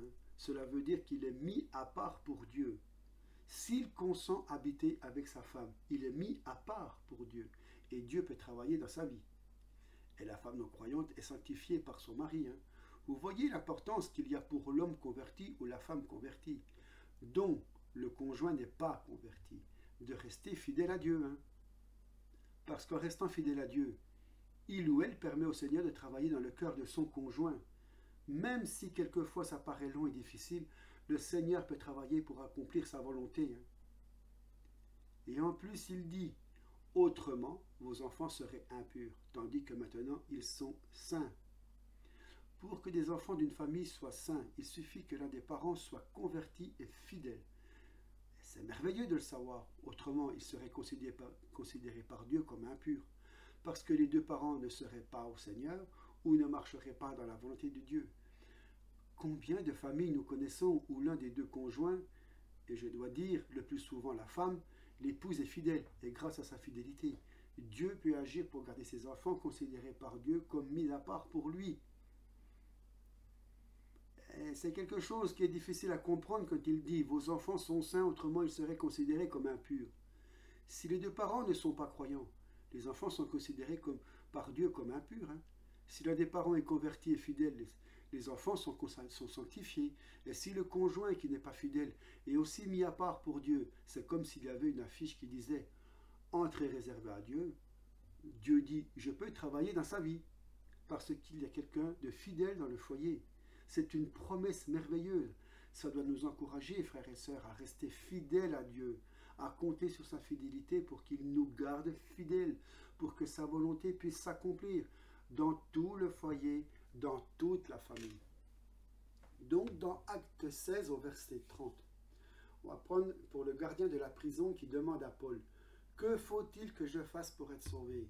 Et Paul lui répond, « Crois au Seigneur Jésus et tu seras sauvé, toi et ta famille. » Et si le reste de ta famille refuse de croire, toi, continue à croire, à prier et à intercéder, parce que tu peux t'appuyer sur les promesses du Seigneur. Noé était un homme fidèle, un prophète. Toute sa famille a été sauvée par la fidélité de Noé. Pour Lot, la situation était moins bonne parce qu'il avait fait des compromis. Mais pour Lot, Dieu a envoyé des anges pour le secourir, et lui dire, Dieu va détruire la ville, prends ta femme, tous tes enfants, les maris de tes filles mariées, prends-les tous et fais-les sortir, je veux les sauver. Mais quand Lot a raconté cela à sa famille, il avait 2 filles qui n'étaient pas mariées, qui l'ont suivi, et 2 autres qui étaient mariées, dont les gendres ont dit à Noé, « Tu es fou !» Elles sont restées, et elles ont été détruites, ainsi que leurs maris. Mais Dieu voulait sauver toute la famille. Et je crois que si Dieu n'a pas pu sauver toute la famille, c'est à cause des compromis que Lot avait fait pour aller habiter au plein milieu du monde de Sodome, au point même que 2 de ses filles ont épousé des hommes de Sodome. Mais toute la famille aurait pu être sauvée parce que Dieu le voulait. Bon, je dis cela pour nous encourager à rester fidèles envers et contre tout, parce qu'il y va de la gloire de Dieu, et il y va du salut de toute la famille. Qu'il y en ait au moins un qui soit fidèle, le père ou la mère, et qui reste dans la prière et dans l'intercession en comptant sur la grâce de Dieu. et Dieu va accomplir ses promesses. Tôt ou tard, il les accomplira. Et il dit ensuite au verset 15, c'est un verset qui est souvent très mal compris. Si le non-croyant se sépare, donc de sa femme ou de son mari, qu'il se sépare, c'est évident. S'il veut se séparer ou ne peut pas le retenir avec des chaînes, on ne peut pas le retenir avec des chaînes, le frère ou la sœur ne sont pas liés dans ces cas-là. Alors certains disent, tu vois, ma femme n'était pas convertie, elle est devenue infidèle, elle est partie, elle a refait sa vie ailleurs, elle est avec un autre homme, et la Bible dit que maintenant je ne suis plus lié, je peux refaire ma vie. Eh bien, vous savez, le Seigneur ne dit pas cela, parce que chaque verset doit être lu dans son contexte. Le contexte de ce verset est un contexte de cohabitation. Regardez tous les versets précédents. Si ton mari non converti veut habiter avec toi, si ta femme non convertie veut habiter avec toi, si le non converti refuse d'habiter avec toi, tu n'es pas lié à lui. Tu ne vas pas courir derrière en disant « Je suis ton mari, je suis ta femme, nous devons rester ensemble, c'est la volonté de Dieu. » Oui, mais l'autre ne veut pas. Donc tu ne peux pas être lié avec lui pour cohabiter. Je le souligne, cohabiter. C'est la seule interprétation qui apporte une pleine satisfaction dans le fond de mon esprit. Parce que cette interprétation donc, est en conformité avec le reste du chapitre et notamment la fin. Bon, si le non-croyant se sépare, qu'il se sépare, tu n'es pas lié dans ces cas-là. Donc, tu n'es pas lié à lui pour être obligé de cohabiter avec lui puisqu'il ne veut pas. Donc, je me répète, Dieu nous a appelés à vivre en paix. Vous voyez ce qu'il ajoute? Ça ne veut pas dire que tu as la possibilité de refaire ta vie. Tu es appelé à vivre en paix. Ne cherche pas des histoires avec ton mari ou ta femme infidèle qui ne veut pas de toi. Laisse-le faire sa volonté. Continue d'être fidèle et de prier et d'intercéder. Et toi, reste fidèle comme Jésus est fidèle à l'épouse infidèle ou à l'église infidèle. Car que sais-tu, femme, si tu sauveras ton mari, ou que sais-tu, mari, si tu sauveras ta femme? Parce que certaines femmes converties peuvent dire « Le seul moyen que j'ai pour sauver mon mari, c'est qu'il reste avec moi, parce que là, au moins, il est à côté, je peux voir de près, je peux l'aider mieux, je peux tout faire, lui me pousser pour l'amener au salut. » Mais Dieu dit « Que sais-tu, femme, si tu sauveras ton mari? » Est-ce que c'est toi qui vas le sauver? Ton mari veut partir, parce qu'il ne veut plus te voir. Il ne veut plus rien entendre de ce que tu lui dis. Et parce que tu pries pour lui et que tu es fidèle, Dieu va mettre sur sa route d'autres personnes qui vont peut-être l'amener au salut. C'est pour cela que Dieu dit, que sais-tu si tu vas sauver ton mari et ta femme? Ce n'est pas forcément toi que Dieu va utiliser pour le sauver parce qu'il habite avec toi. Ta part à toi, c'est de continuer à prier et à intercéder. Et il en est de même pour le mari converti dont l'épouse a quitté le foyer conjugal. Et bien maintenant, au verset 25, il dit « Pour ce qui concerne les vierges, qu'il s'agisse d'hommes ou de femmes, je n'ai pas d'ordre du Seigneur, mais je donne un avis, comme ayant reçu du Seigneur miséricorde pour être fidèle. » Donc Jésus est souvent paru à Paul pour lui donner des ordres directs. Mais ici, Paul dit que ce n'est pas le cas. Et Paul précise « Mais comme je suis fidèle, j'ai reçu du Seigneur la grâce pour être fidèle. Et je vous donne un avis qui est vraiment inspiré du Saint-Esprit. Voici donc ce que j'estime bon à cause des temps difficiles qui s'approchent. » Et nous y sommes dans ces temps difficiles-là. Il est bon à un homme d'être ainsi, donc vierge. Donc, aujourd'hui, si des jeunes écoutent cela, beaucoup diront « Mais il n'est pas bien celui-là.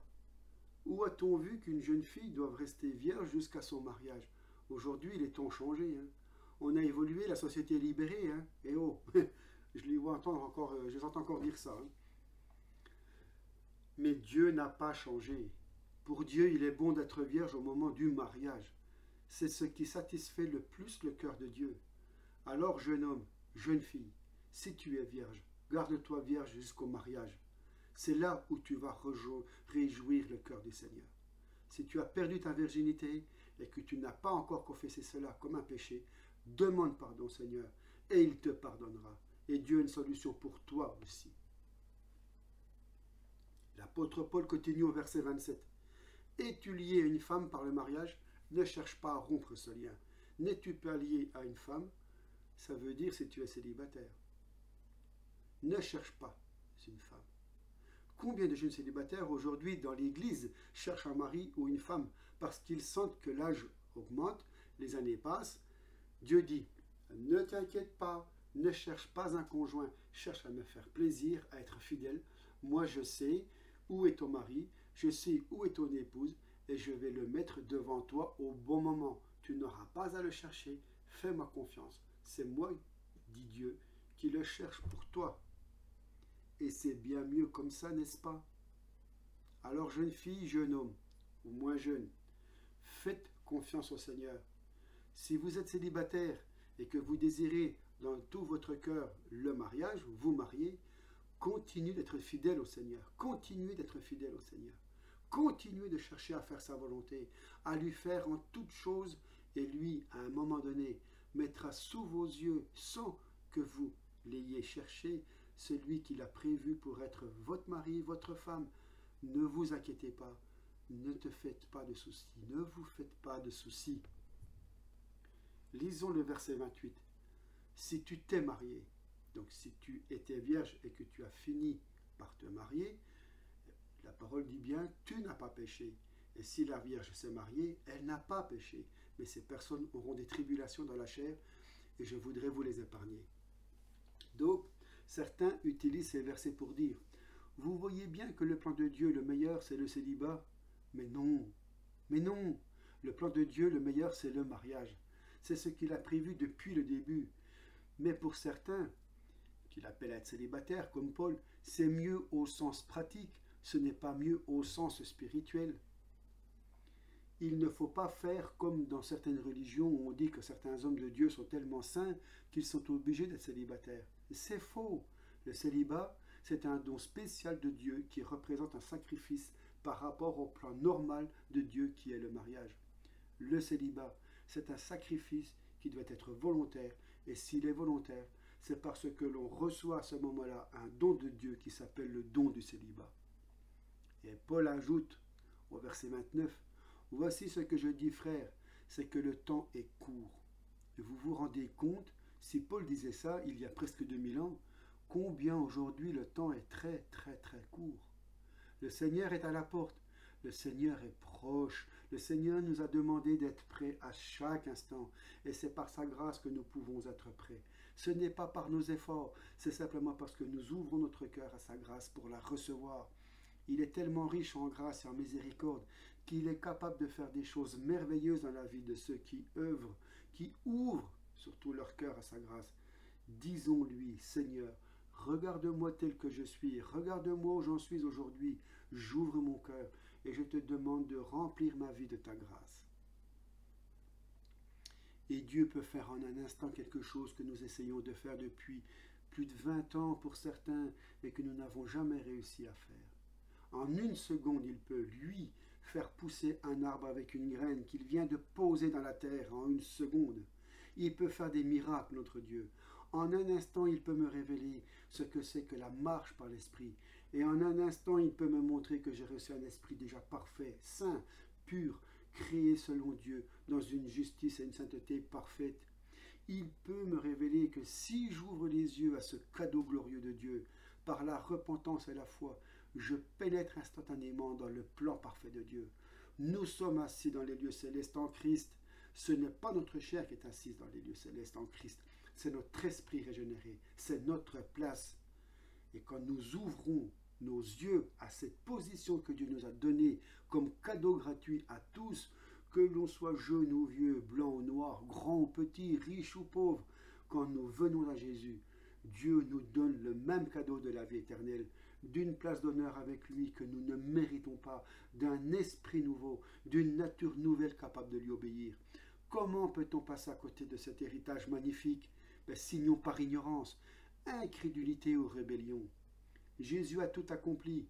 Tout est à notre disposition, pourvu que nous ayons un cœur humble et bien disposé en disant Seigneur, ouvre mes yeux pour que je vois clair.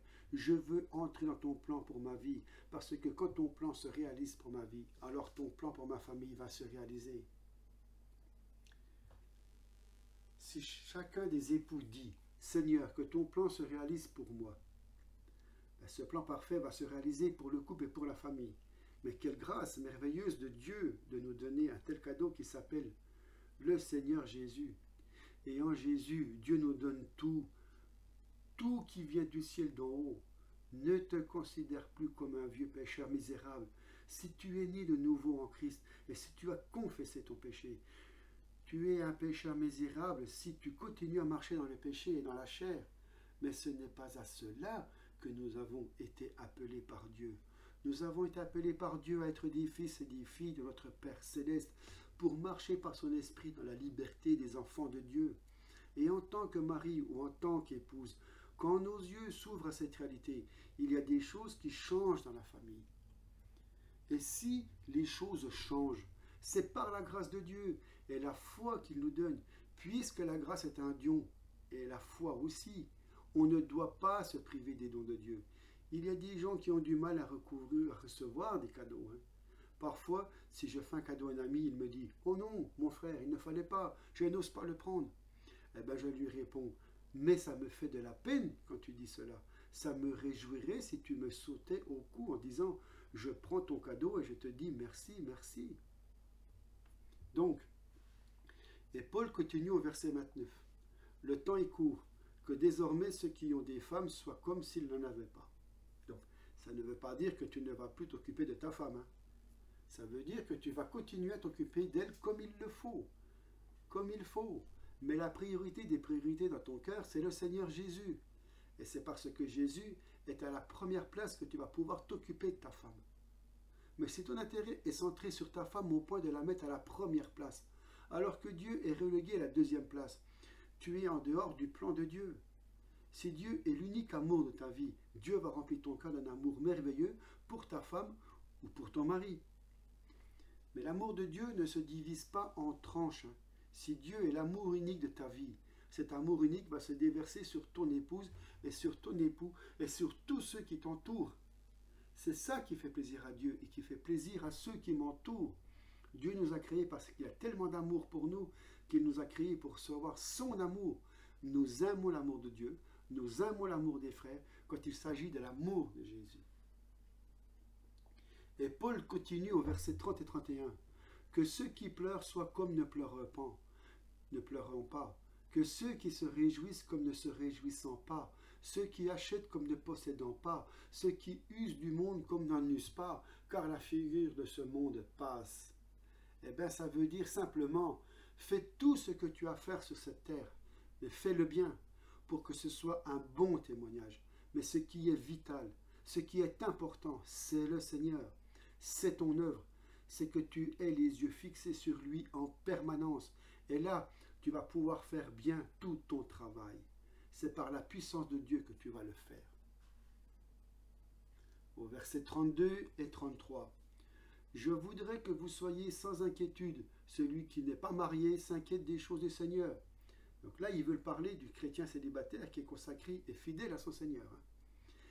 Des moyens de plaire au Seigneur, et celui qui est marié s'inquiète des choses du monde, des moyens de plaire à sa femme. Donc cela veut dire que si je suis marié, je vais m'occuper de mon épouse et de mes enfants. Je vais leur faire plaisir, je vais leur apporter ce que Dieu me demande de leur apporter. Mais c'est sûr que si j'étais célibataire, j'aurais plus de temps pour les choses du Seigneur.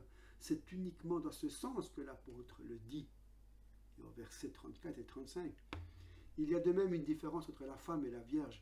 Celle qui n'est pas mariée s'inquiète des choses du Seigneur afin d'être sainte de corps et d'esprit. Celle qui est mariée s'inquiète des choses du monde, des moyens de plaire à son mari. Eh ben, c'est normal, hein?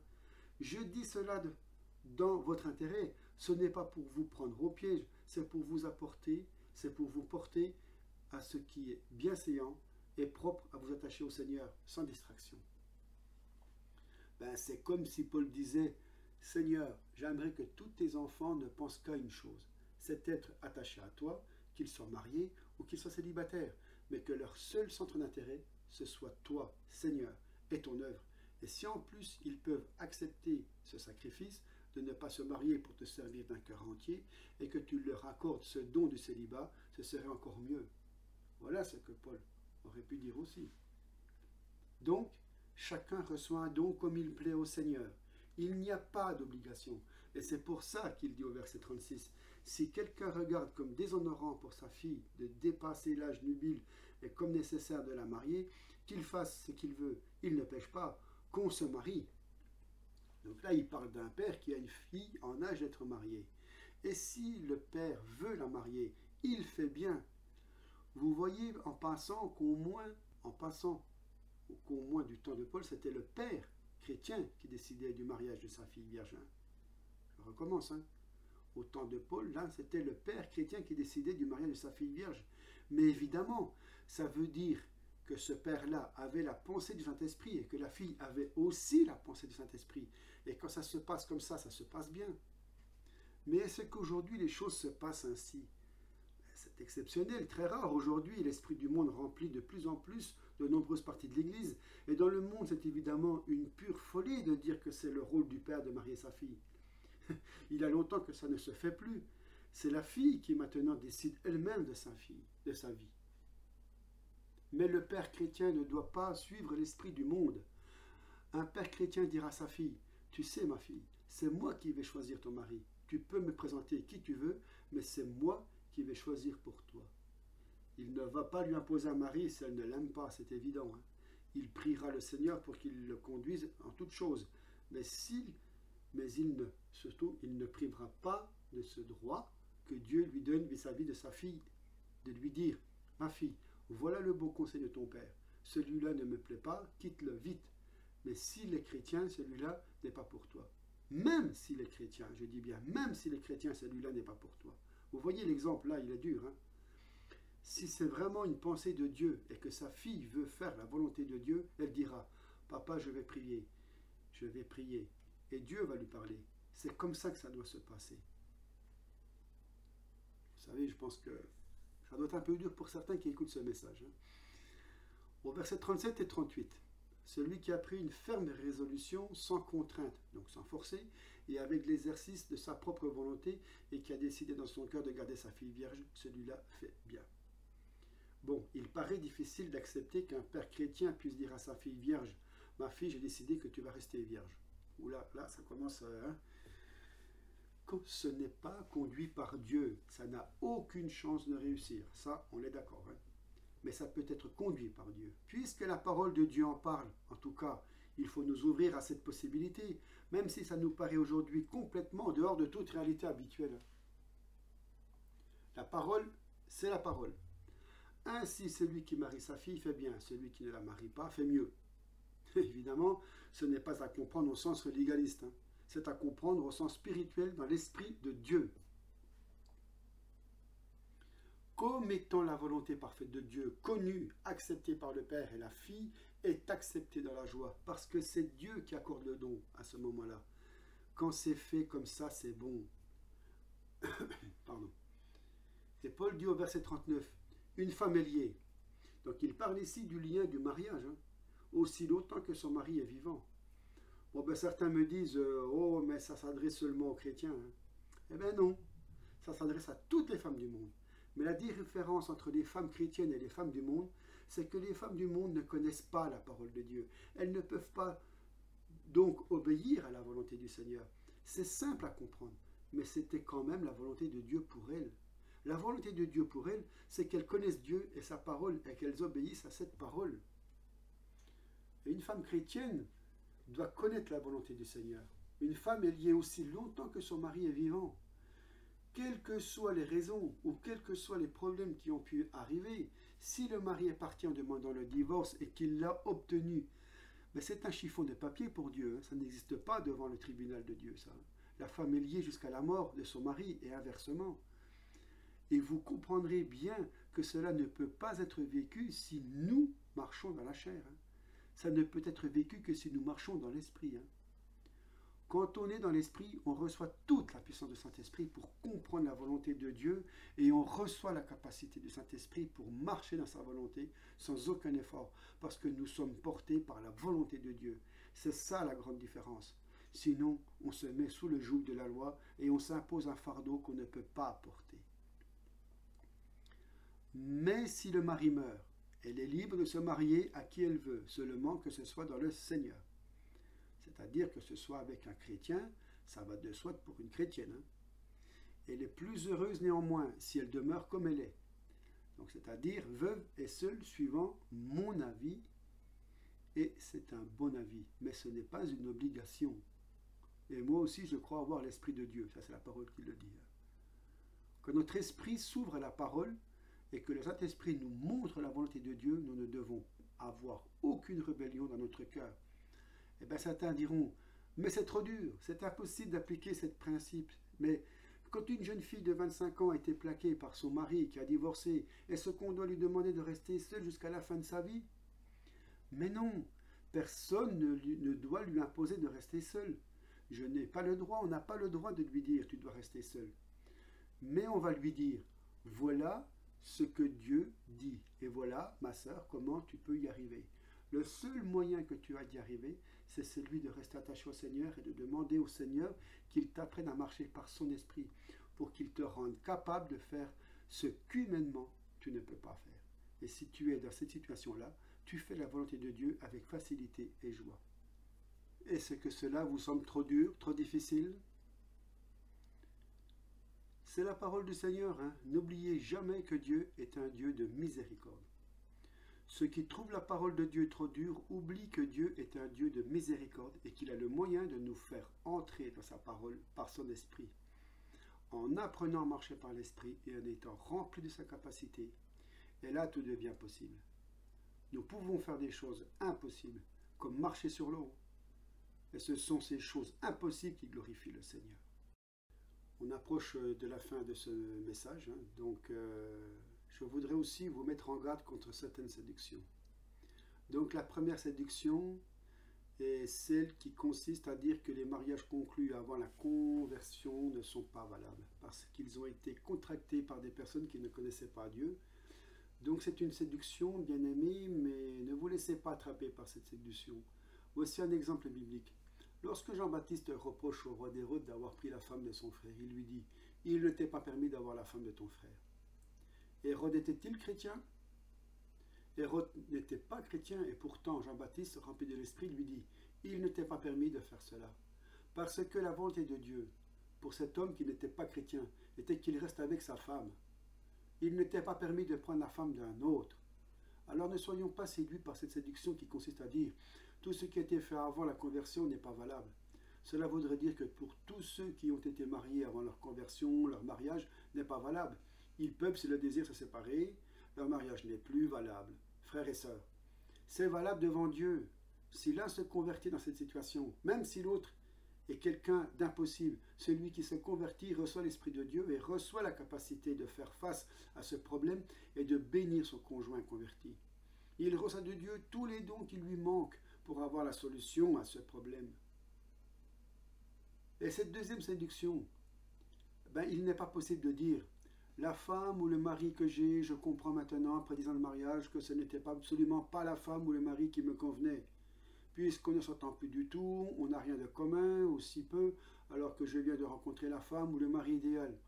C'est celui et celle que Dieu avait prévu pour moi. La première, ce n'était pas la bonne. Je n'étais même pas chrétien, elle non plus. Nous sommes libres, la seconde est la bonne. Eh bien ça, je vais vous dire qu'on l'entend souvent aussi. Hein. Eh bien vous savez, ensuite on se met ensemble parce qu'on a trouvé l'âme sœur. C'est une séduction encore pire que la première. On va rompre un mariage conclu normalement pour entrer dans un adultère, sous prétexte que Dieu nous l'aurait dit et nous l'aurait confirmé.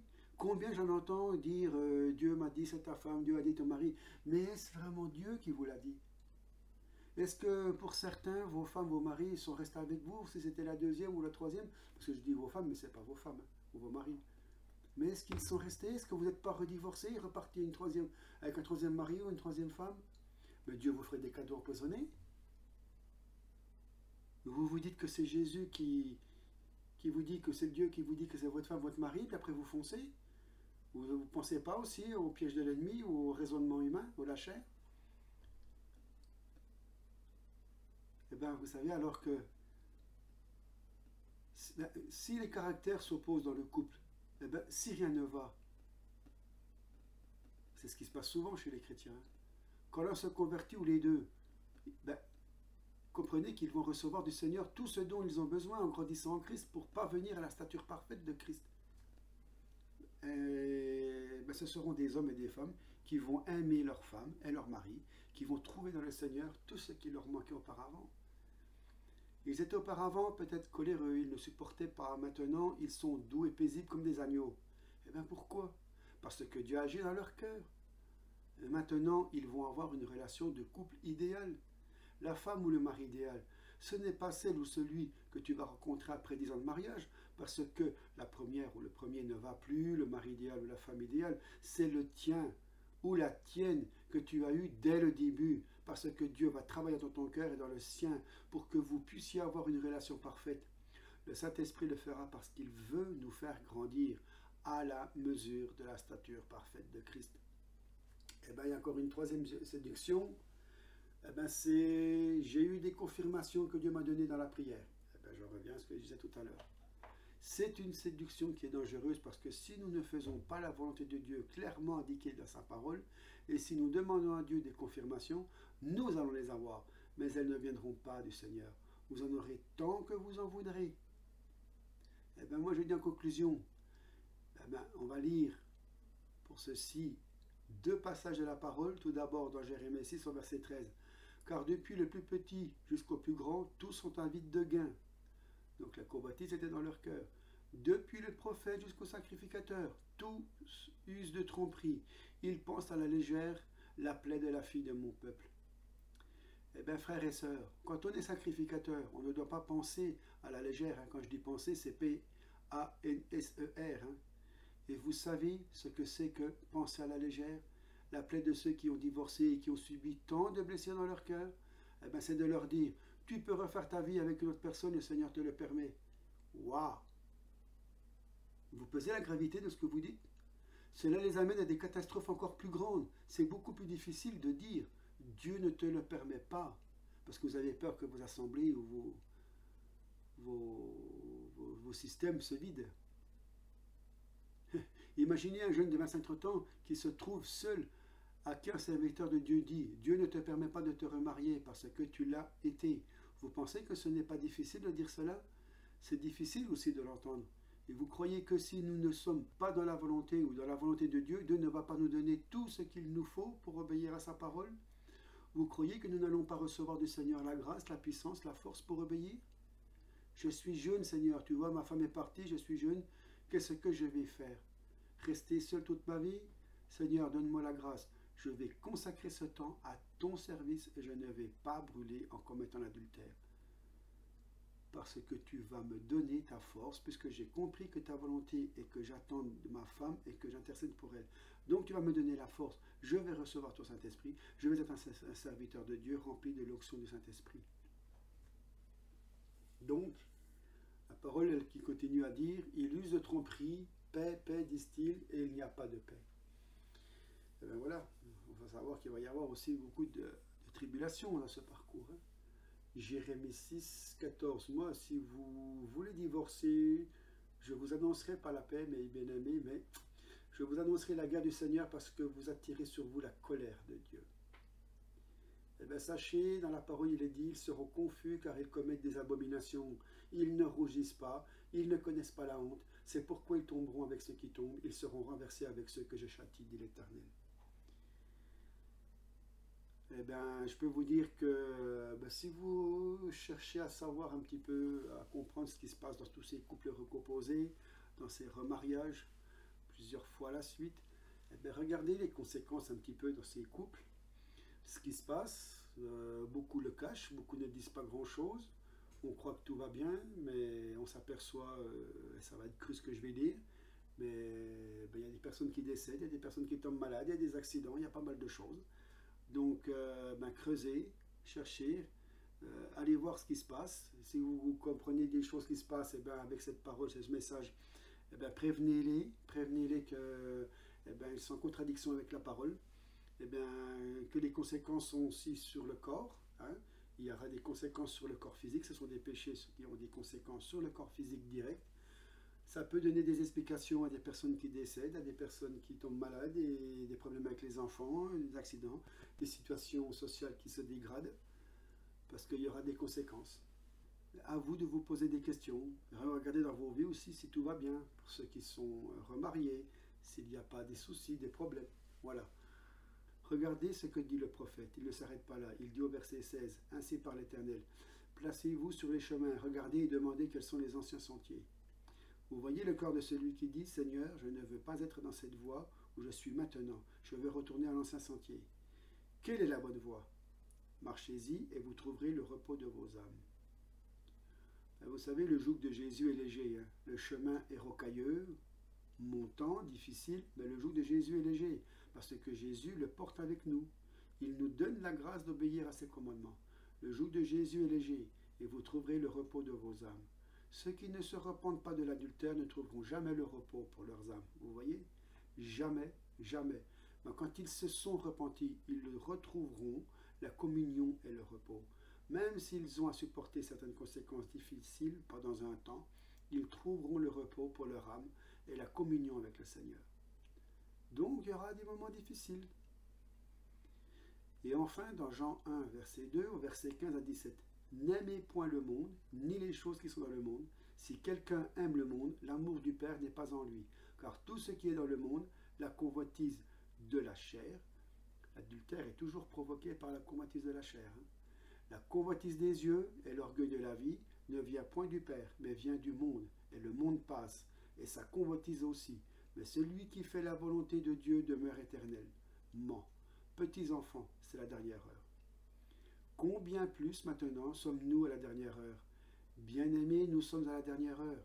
Est-ce que nous allons risquer de manquer notre enlèvement, de manquer le ministère que Dieu a prévu pour nous, de manquer l'onction du Seigneur, de manquer toutes ces choses par désobéissance à la volonté du Seigneur? Eh bien, à chacun de se mettre devant le Seigneur. Hein. Bon. Je voudrais revenir sur le petit témoignage que j'ai fait tout à l'heure sur les conséquences de l'adultère.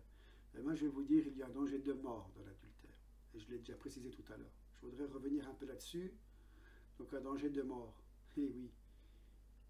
Comprenez-le. Dans ma propre famille, j'ai vécu ces choses-là. Donc, j'ai un frère qui a continué à avoir une femme, une deuxième femme, aujourd'hui une troisième. Et bien, la deuxième, elle est décédée. Voilà, ça, je peux vous le témoigner. Et c'est là que ça m'interpelle un peu. On essaie de prévenir, mais ils ne comprennent pas. Et donc, il y a des conséquences sur les remariages, sur les péchés d'adultère, les souillures dans le lit conjugal. Je peux vous dire qu'il y aura des conséquences.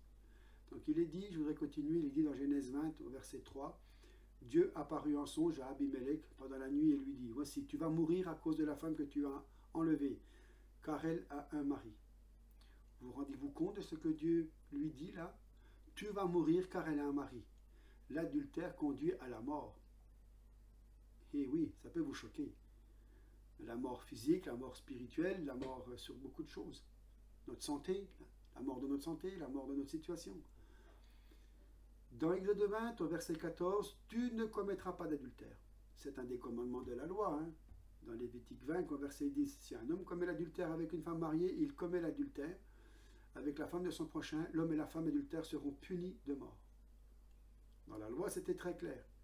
C'était à la fois une mort physique et une mort spirituelle, comme je l'ai précisé. C'était la condamnation absolue. Dieu a de la haine, non seulement pour la séparation et le divorce, mais aussi pour l'adultère. Et nous savons que l'adultère, c'est prendre un mari ou une femme qui n'est pas le sien ou la sienne. L'adultère conduit à la mort physique, et nous savons que le péché conduit à la mort spirituelle. En Proverbe 5, au verset 15, il y a un très beau passage. « Bois les eaux de ta citerne, celles qui sortent de ton puits. » Il compare l'épouse à un puits. Hein. « Tes sources doivent-elles se répandre au dehors? Tes ruisseaux doivent-ils couler sur les places publiques? Qu'ils soient pour toi seul, et non pour des étrangers avec toi. Que ta source soit bénie, et fais ta joie de la femme de ta jeunesse. Biche des amours, gazelle pleine de grâce. Sois en tout temps enivré de ses charmes. » Le mot hébreu est de ses seins. C'est encore plus cru que la traduction française, je peux le dire. Sans cesse épris de son amour, pourquoi mon fils serais-tu épris d'une étrangère? Une étrangère, c'est-à-dire une femme qui n'est pas la tienne. Et pourquoi embrasserais-tu le sein d'une inconnue? Car les voies de l'homme sont devant les yeux de l'Éternel qui observe tous ses sentiers. Le méchant est pris dans ses propres iniquités. Il est saisi par les liens de son péché. Il mourra faute d'instruction. Il chancellera par l'excès de sa folie. Eh bien, c'est triste parce que c'est quelque chose que l'on n'a pas compris dans l'Église de Jésus-Christ. Dans beaucoup d'églises, pour ce problème-là, beaucoup de responsables annoncent publiquement des remariages de divorcés avec l'approbation de la communauté. Eh bien, ne participons pas à ce qu'ils font. C'est l'adultère qui entre dans les églises, et avec l'adultère, c'est l'adultère spirituel. Dieu va enlever le chandelier, et à ce moment-là, la bénédiction du Seigneur partira. Et ça laissera ouvertes des portes au monde des ténèbres, et qui pourront agir selon ce que j'avais dit tout à l'heure, dans la vie de certains. Pourquoi en arrive-t-on là? Parce qu'au départ, l'enseignement n'est pas donné clairement. Les gens ne sont donc pas avertis, et ensuite il y a tellement de compromis, de problèmes dans ce cas qui est enseigné, que les chrétiens ne savent plus très bien sur quoi se baser. Il y a non seulement du compromis, mais il y a aussi un encouragement à pratiquer l'adultère organisé. C'est ainsi qu'il y a des églises où les couples sont divorcés, remariés 2, 3 ou 4 fois. Cela atteint des proportions épouvantables. Il ne faut pas entrer dans la séduction. Il faut regarder la parole de Dieu en face et accepter le sacrifice que Dieu nous demande. Ce sacrifice est grand et difficile. Regardons Jérémie 29 au verset 21. Jérémie est un prophète qui a beaucoup souffert, car il voyait la destruction arriver. Il annonçait ce qu'il fallait faire et il ne voyait personne qui suivait. Au moment où il annonce la destruction de Jérusalem, il dit au verset 21, « Ainsi parle l'Éternel des armées, le Dieu d'Israël, sur Akab, fils de Koladja, et sur Sédécia, fils de Maasedja, qui vous prophétise le mensonge en mon nom. Voici, je les livre entre les mains de Nabuchodonosor, roi des Babylones, et il les fera mourir sous vos yeux. On se servira d'eux comme d'un sujet de malédiction parmi tous les captifs de Juda qui sont à Babylone, et on dira que l'Éternel le traite comme Sédécia et comme Akab, que le roi des Babylone a fait rôtir au feu. Et cela arrivera parce qu'ils ont commis une infamie en Israël, en se livrant à l'adultère avec les femmes de leurs prochains, et parce qu'ils ont dit des mensonges en mon nom, quand je ne leur avais pas donné l'ordre. Je le sais, et j'en suis témoin, dit l'Éternel. Là, il parle de sacrificateurs qui étaient chargés d'enseigner la parole et la loi de Dieu. C'étaient les premiers à faire de fausses prophéties, à se livrer à l'adultère et à encourager. Et le Seigneur dit, à cause de cela, ils mourront. Eh bien, c'est une des raisons pour lesquelles le Seigneur annonce la destruction de Jérusalem. Au niveau de la tête, tout était pourri. Des rois aux sacrificateurs. Ce n'était qu'adultère, meurtre, mensonge et parjure. Le peuple qui voyait cela suivait dans sa majorité, sauf des hommes comme Jérémie et un petit troupeau qui restait fidèle. Le Seigneur dit à ses disciples dans Matthieu 5 au verset 27, « Vous avez appris qu'il était dit, tu ne commettras pas d'adultère, mais moi je vous dis que quiconque regarde une femme qui n'est pas la sienne bien sûr, pour la convoiter, a déjà commis un adultère avec elle dans son cœur. Si ton œil droit est pour toi une occasion de chute, arrache-le et jette-le loin de toi. » Donc pour le Seigneur, l'adultère commence déjà dans le cœur. Ce n'est pas seulement le fait d'avoir des relations sexuelles avec une femme qui n'est pas la sienne ou un mari qui n'est pas le sien. C'est le fait d'avoir déjà de la convoitise dans le cœur. Et c'est la convoitise qui provoque ce péché d'adultère, tant qu'il n'est pas consommé. Il n'y a pas de péché, c'est la convoitise au départ qui amorce le péché. Il l'explique bien dans Jacques. Il dit que la convoitise conçoit le péché, et le péché, lorsqu'il est conçu lui-même, aboutit à la mort. On parle de la convoitise. Ensuite, c'est le péché qui est commis dans le cœur. À partir du moment où l'on accepte ce que la convoitise nous donne, nous tente. Le péché étant accepté et commis dans le cœur, il mène à la mort. Mais la tentation n'est pas le péché. À partir du moment où l'on se rend compte qu'il y a une convoitise qui commence à naître, il faut surtout s'arrêter à ce moment-là et dire « Seigneur, je ne veux pas tomber dans l'adultère dans mon cœur. Je sais que pour toi qui regardes, je veux être sur mes gardes et m'arrêter là, à la porte de mon cœur. » Si le Seigneur a de la haine pour l'adultère, il dit aussi dans sa parole quelles sont les conséquences de l'adultère. Dans 1 Corinthiens 10, à propos des Hébreux qui commettaient toutes sortes d'impuretés, d'impudicité, dans les plaines de Moab, alors que Moïse était sur le Sinaï en train de recevoir la loi de Dieu, Il est dit au verset 8, « Ne nous livrons point à l'impudicité, comme quelques-uns d'entre eux s'y livrèrent, de sorte qu'il en tomba 23 000 en un seul jour. Ne tentons point le Seigneur comme le tentèrent quelques-uns d'entre eux, qui périssent par les serpents. » Il parle de l'ancienne alliance, et il dit que ces choses ont été écrites pour notre exemple, pour que nous réfléchissions à ce qui leur est arrivé. Ils étaient tombés dans l'impudicité, l'adultère. Ils festoyaient devant le veau d'or qu'ils avaient construit. À cause de cela, le jugement de Dieu est venu, et 23 000 sont morts en un seul jour. Une plaie est apparue. Cette plaie, frères et sœurs, elle est en ce moment sur l'Église de Jésus-Christ. En ce moment, l'Église est en train de subir le jugement de Dieu à cause de l'adultère organisé. Dans 1 Corinthiens 6 au verset 9, il est dit, « Ne savez-vous pas que les injustes n'hériteront pas le royaume de Dieu? Ne vous y trompez pas, ni les impudiques, ni les idolâtres, ni les adultères, ni les efféminés, ni les infâmes, ni les voleurs, ni les cupides, ni les ivrognes, ni les outrageux, ni les ravisseurs n'hériteront le royaume de Dieu. » Il parle bien sûr de ceux qui ne sont pas repentis de ces choses, puisque l'adultère n'est pas un péché impardonnable. Ce n'est pas un péché contre le Saint-Esprit. L'adultère est un péché qui doit être confessé et qui peut recevoir un plein pardon du Seigneur. Il doit recevoir un plein pardon du Seigneur, mais ceux qui le pratiquent et qui y restent n'entreront pas dans le royaume de Dieu. Donc les conséquences de l'adultère sont catastrophiques pour tout le monde, pour ceux qui le pratiquent, ceux qui le subissent, et pour l'Église de Jésus quand cela se passe dans l'Église de Jésus-Christ.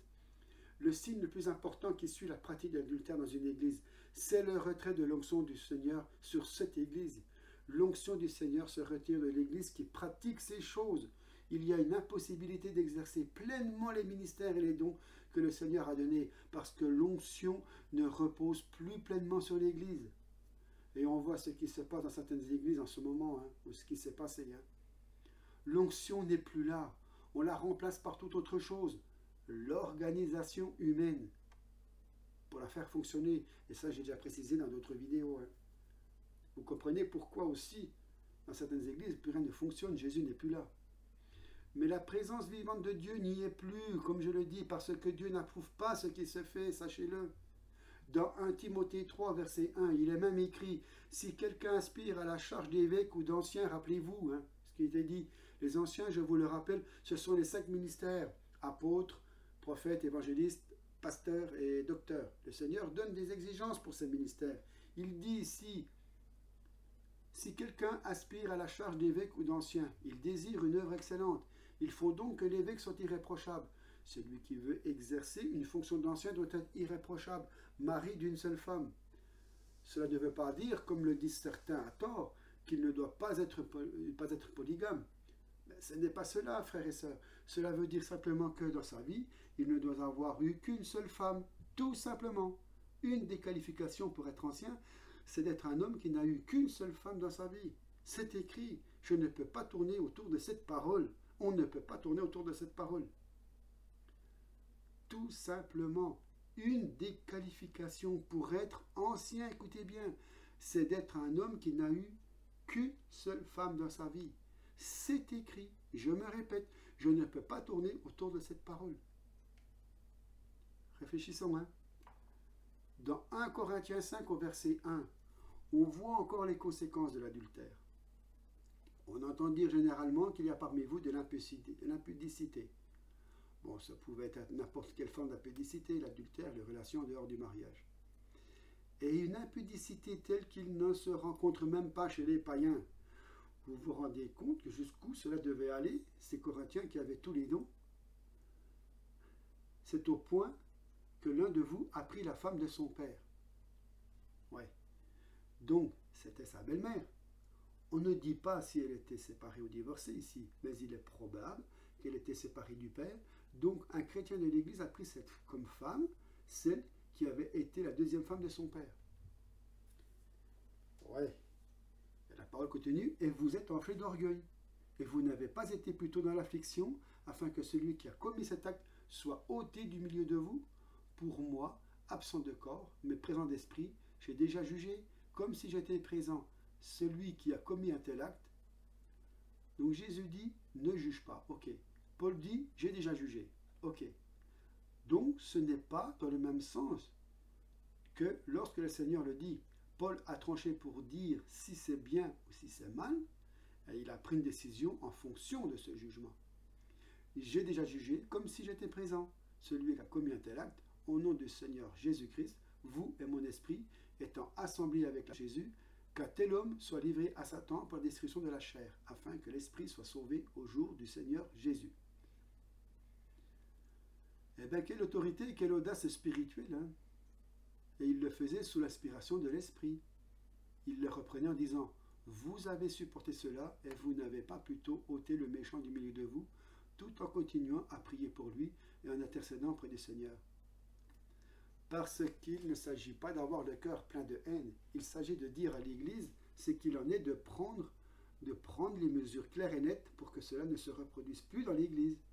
Et il va même plus loin, il le livre à Satan pour que sa chair soit détruite, une maladie peut-être, et j'en reviens à ce que je disais tout à l'heure, afin qu'il soit tellement tourmenté que dans la douleur, il réalise son péché et qu'il se repente, qu'il se détourne de son péché et que son esprit soit sauvé au jour de Jésus.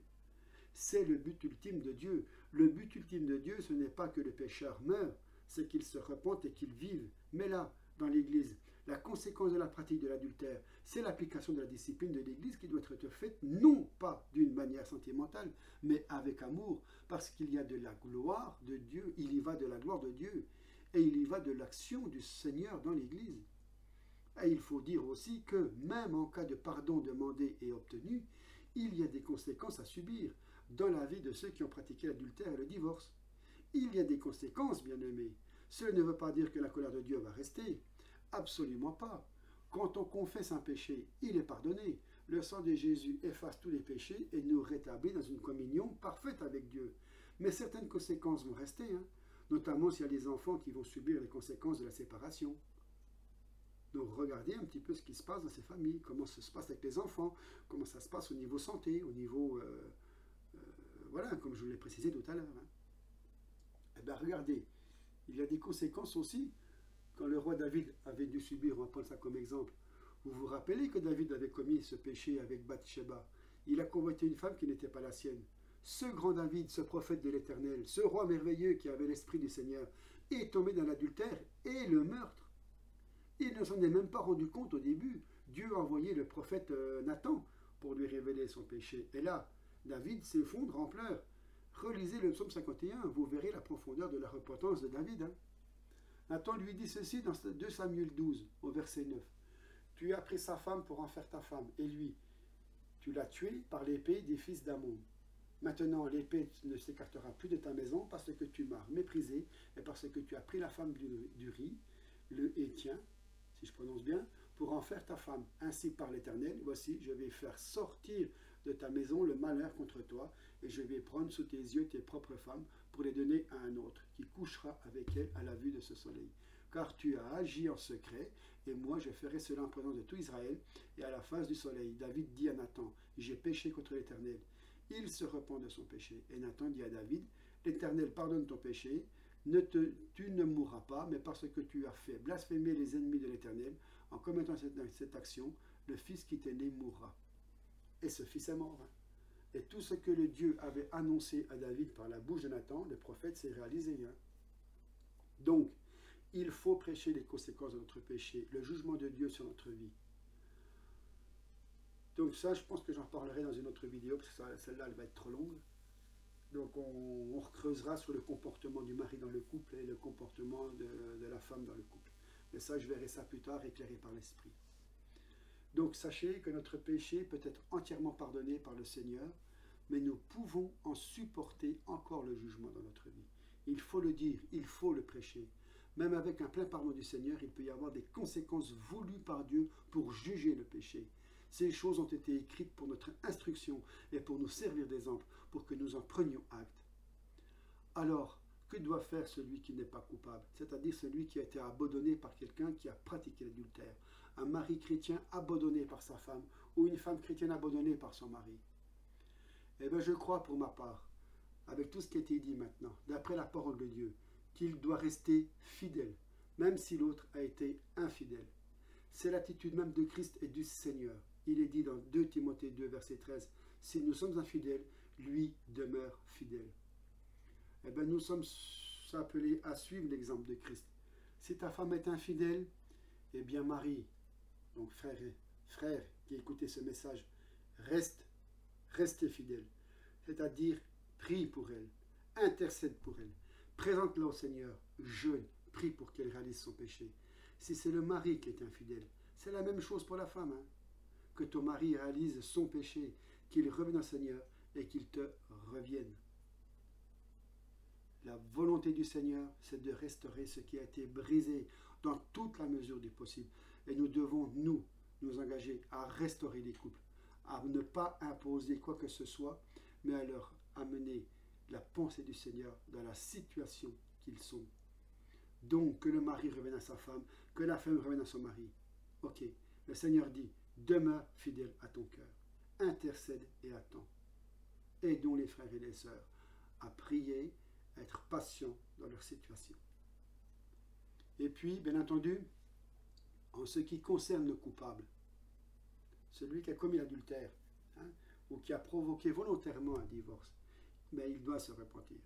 Il faut que nous prions pour lui ou pour elle, que cette personne ne se repente, mais que cette personne se repente de son péché et vienne au Seigneur et dise, écoutez, Seigneur, j'ai péché, je veux me repentir de tout mon cœur, réalisant tout ce que j'ai fait de mauvais pour toi, pour mes proches et pour l'Église. Et le Seigneur lui dira toujours, et pour conclure, et pour terminer ce message, tu as péché en divorçant, mais j'ai vu ton profond repentir sincère, et je te rétablis dans ma communion. Voilà, sur cette dernière parole. Donc il y aura encore beaucoup de choses à dire là-dessus, ce n'est pas la peine d'en faire. Ce que je vais faire, c'est que je vais refaire une deuxième partie, une deuxième vidéo. Je pense qu'elle sera très longue, mais ça sera un travail. Là, j'ai fait que d'effleurer ce que j'ai ressenti, ce que j'ai découvert, ce que je suis convaincu aujourd'hui. Je le partage avec vous. Vous voulez pas, ça ne regarde que vous. Ça ne fera pas en sorte qu'on se séparera ou qu'on se fera la guerre. Je continuerai à aimer mes frères et mes sœurs, mais que le Saint-Esprit vous éclaire. Et donc, si vous voulez continuer plus loin, dans la partie 2, ça va être du steak. Ça, j'en suis sûr que ça va être du steak. Je pense qu'il y en aura pour plusieurs heures. Donc, il va falloir que vous mettiez aussi une discipline pour avancer, pour comprendre de ce message à travers un frère. Et ben, si vous voulez continuer, ben, prenez cette deuxième vidéo, prenez un bon moment, prenez une soirée, prenez une matinée, une demi-journée, remettez-vous en Seigneur, et je vous assure que vous aurez des réponses, vous aurez des solutions. Moi, je continuerai cette série là-dessus, avec le mari, l'épouse, qu'est-ce que doit dans le mariage, l'éducation des enfants, je me laisserai conduire, je vous apporterai ce qui est à apporter. Voilà, je fais court, la vidéo risque d'être un petit peu longue aussi celle-ci, je ne sais pas combien elle va faire, mais c'est des sujets qui seront très longs. Je ne peux pas les faire courts, je ne peux pas faire des petits messages de 8-10 minutes. C'est trop compliqué, c'est trop grave, il y a trop à recevoir. Donc ça, c'est vraiment des messages longs, lourds, c'est du steak. Mais si vous voulez vous en sortir, eh bien, il va falloir passer à la vitesse supérieure. C'est de cœur que je vous le dis. Soyez bénis, soyez fortifiés, que le Saint-Esprit vous éclaire. Et je vous dis à la suite, à la partie 2. Amen, à bientôt. Au revoir.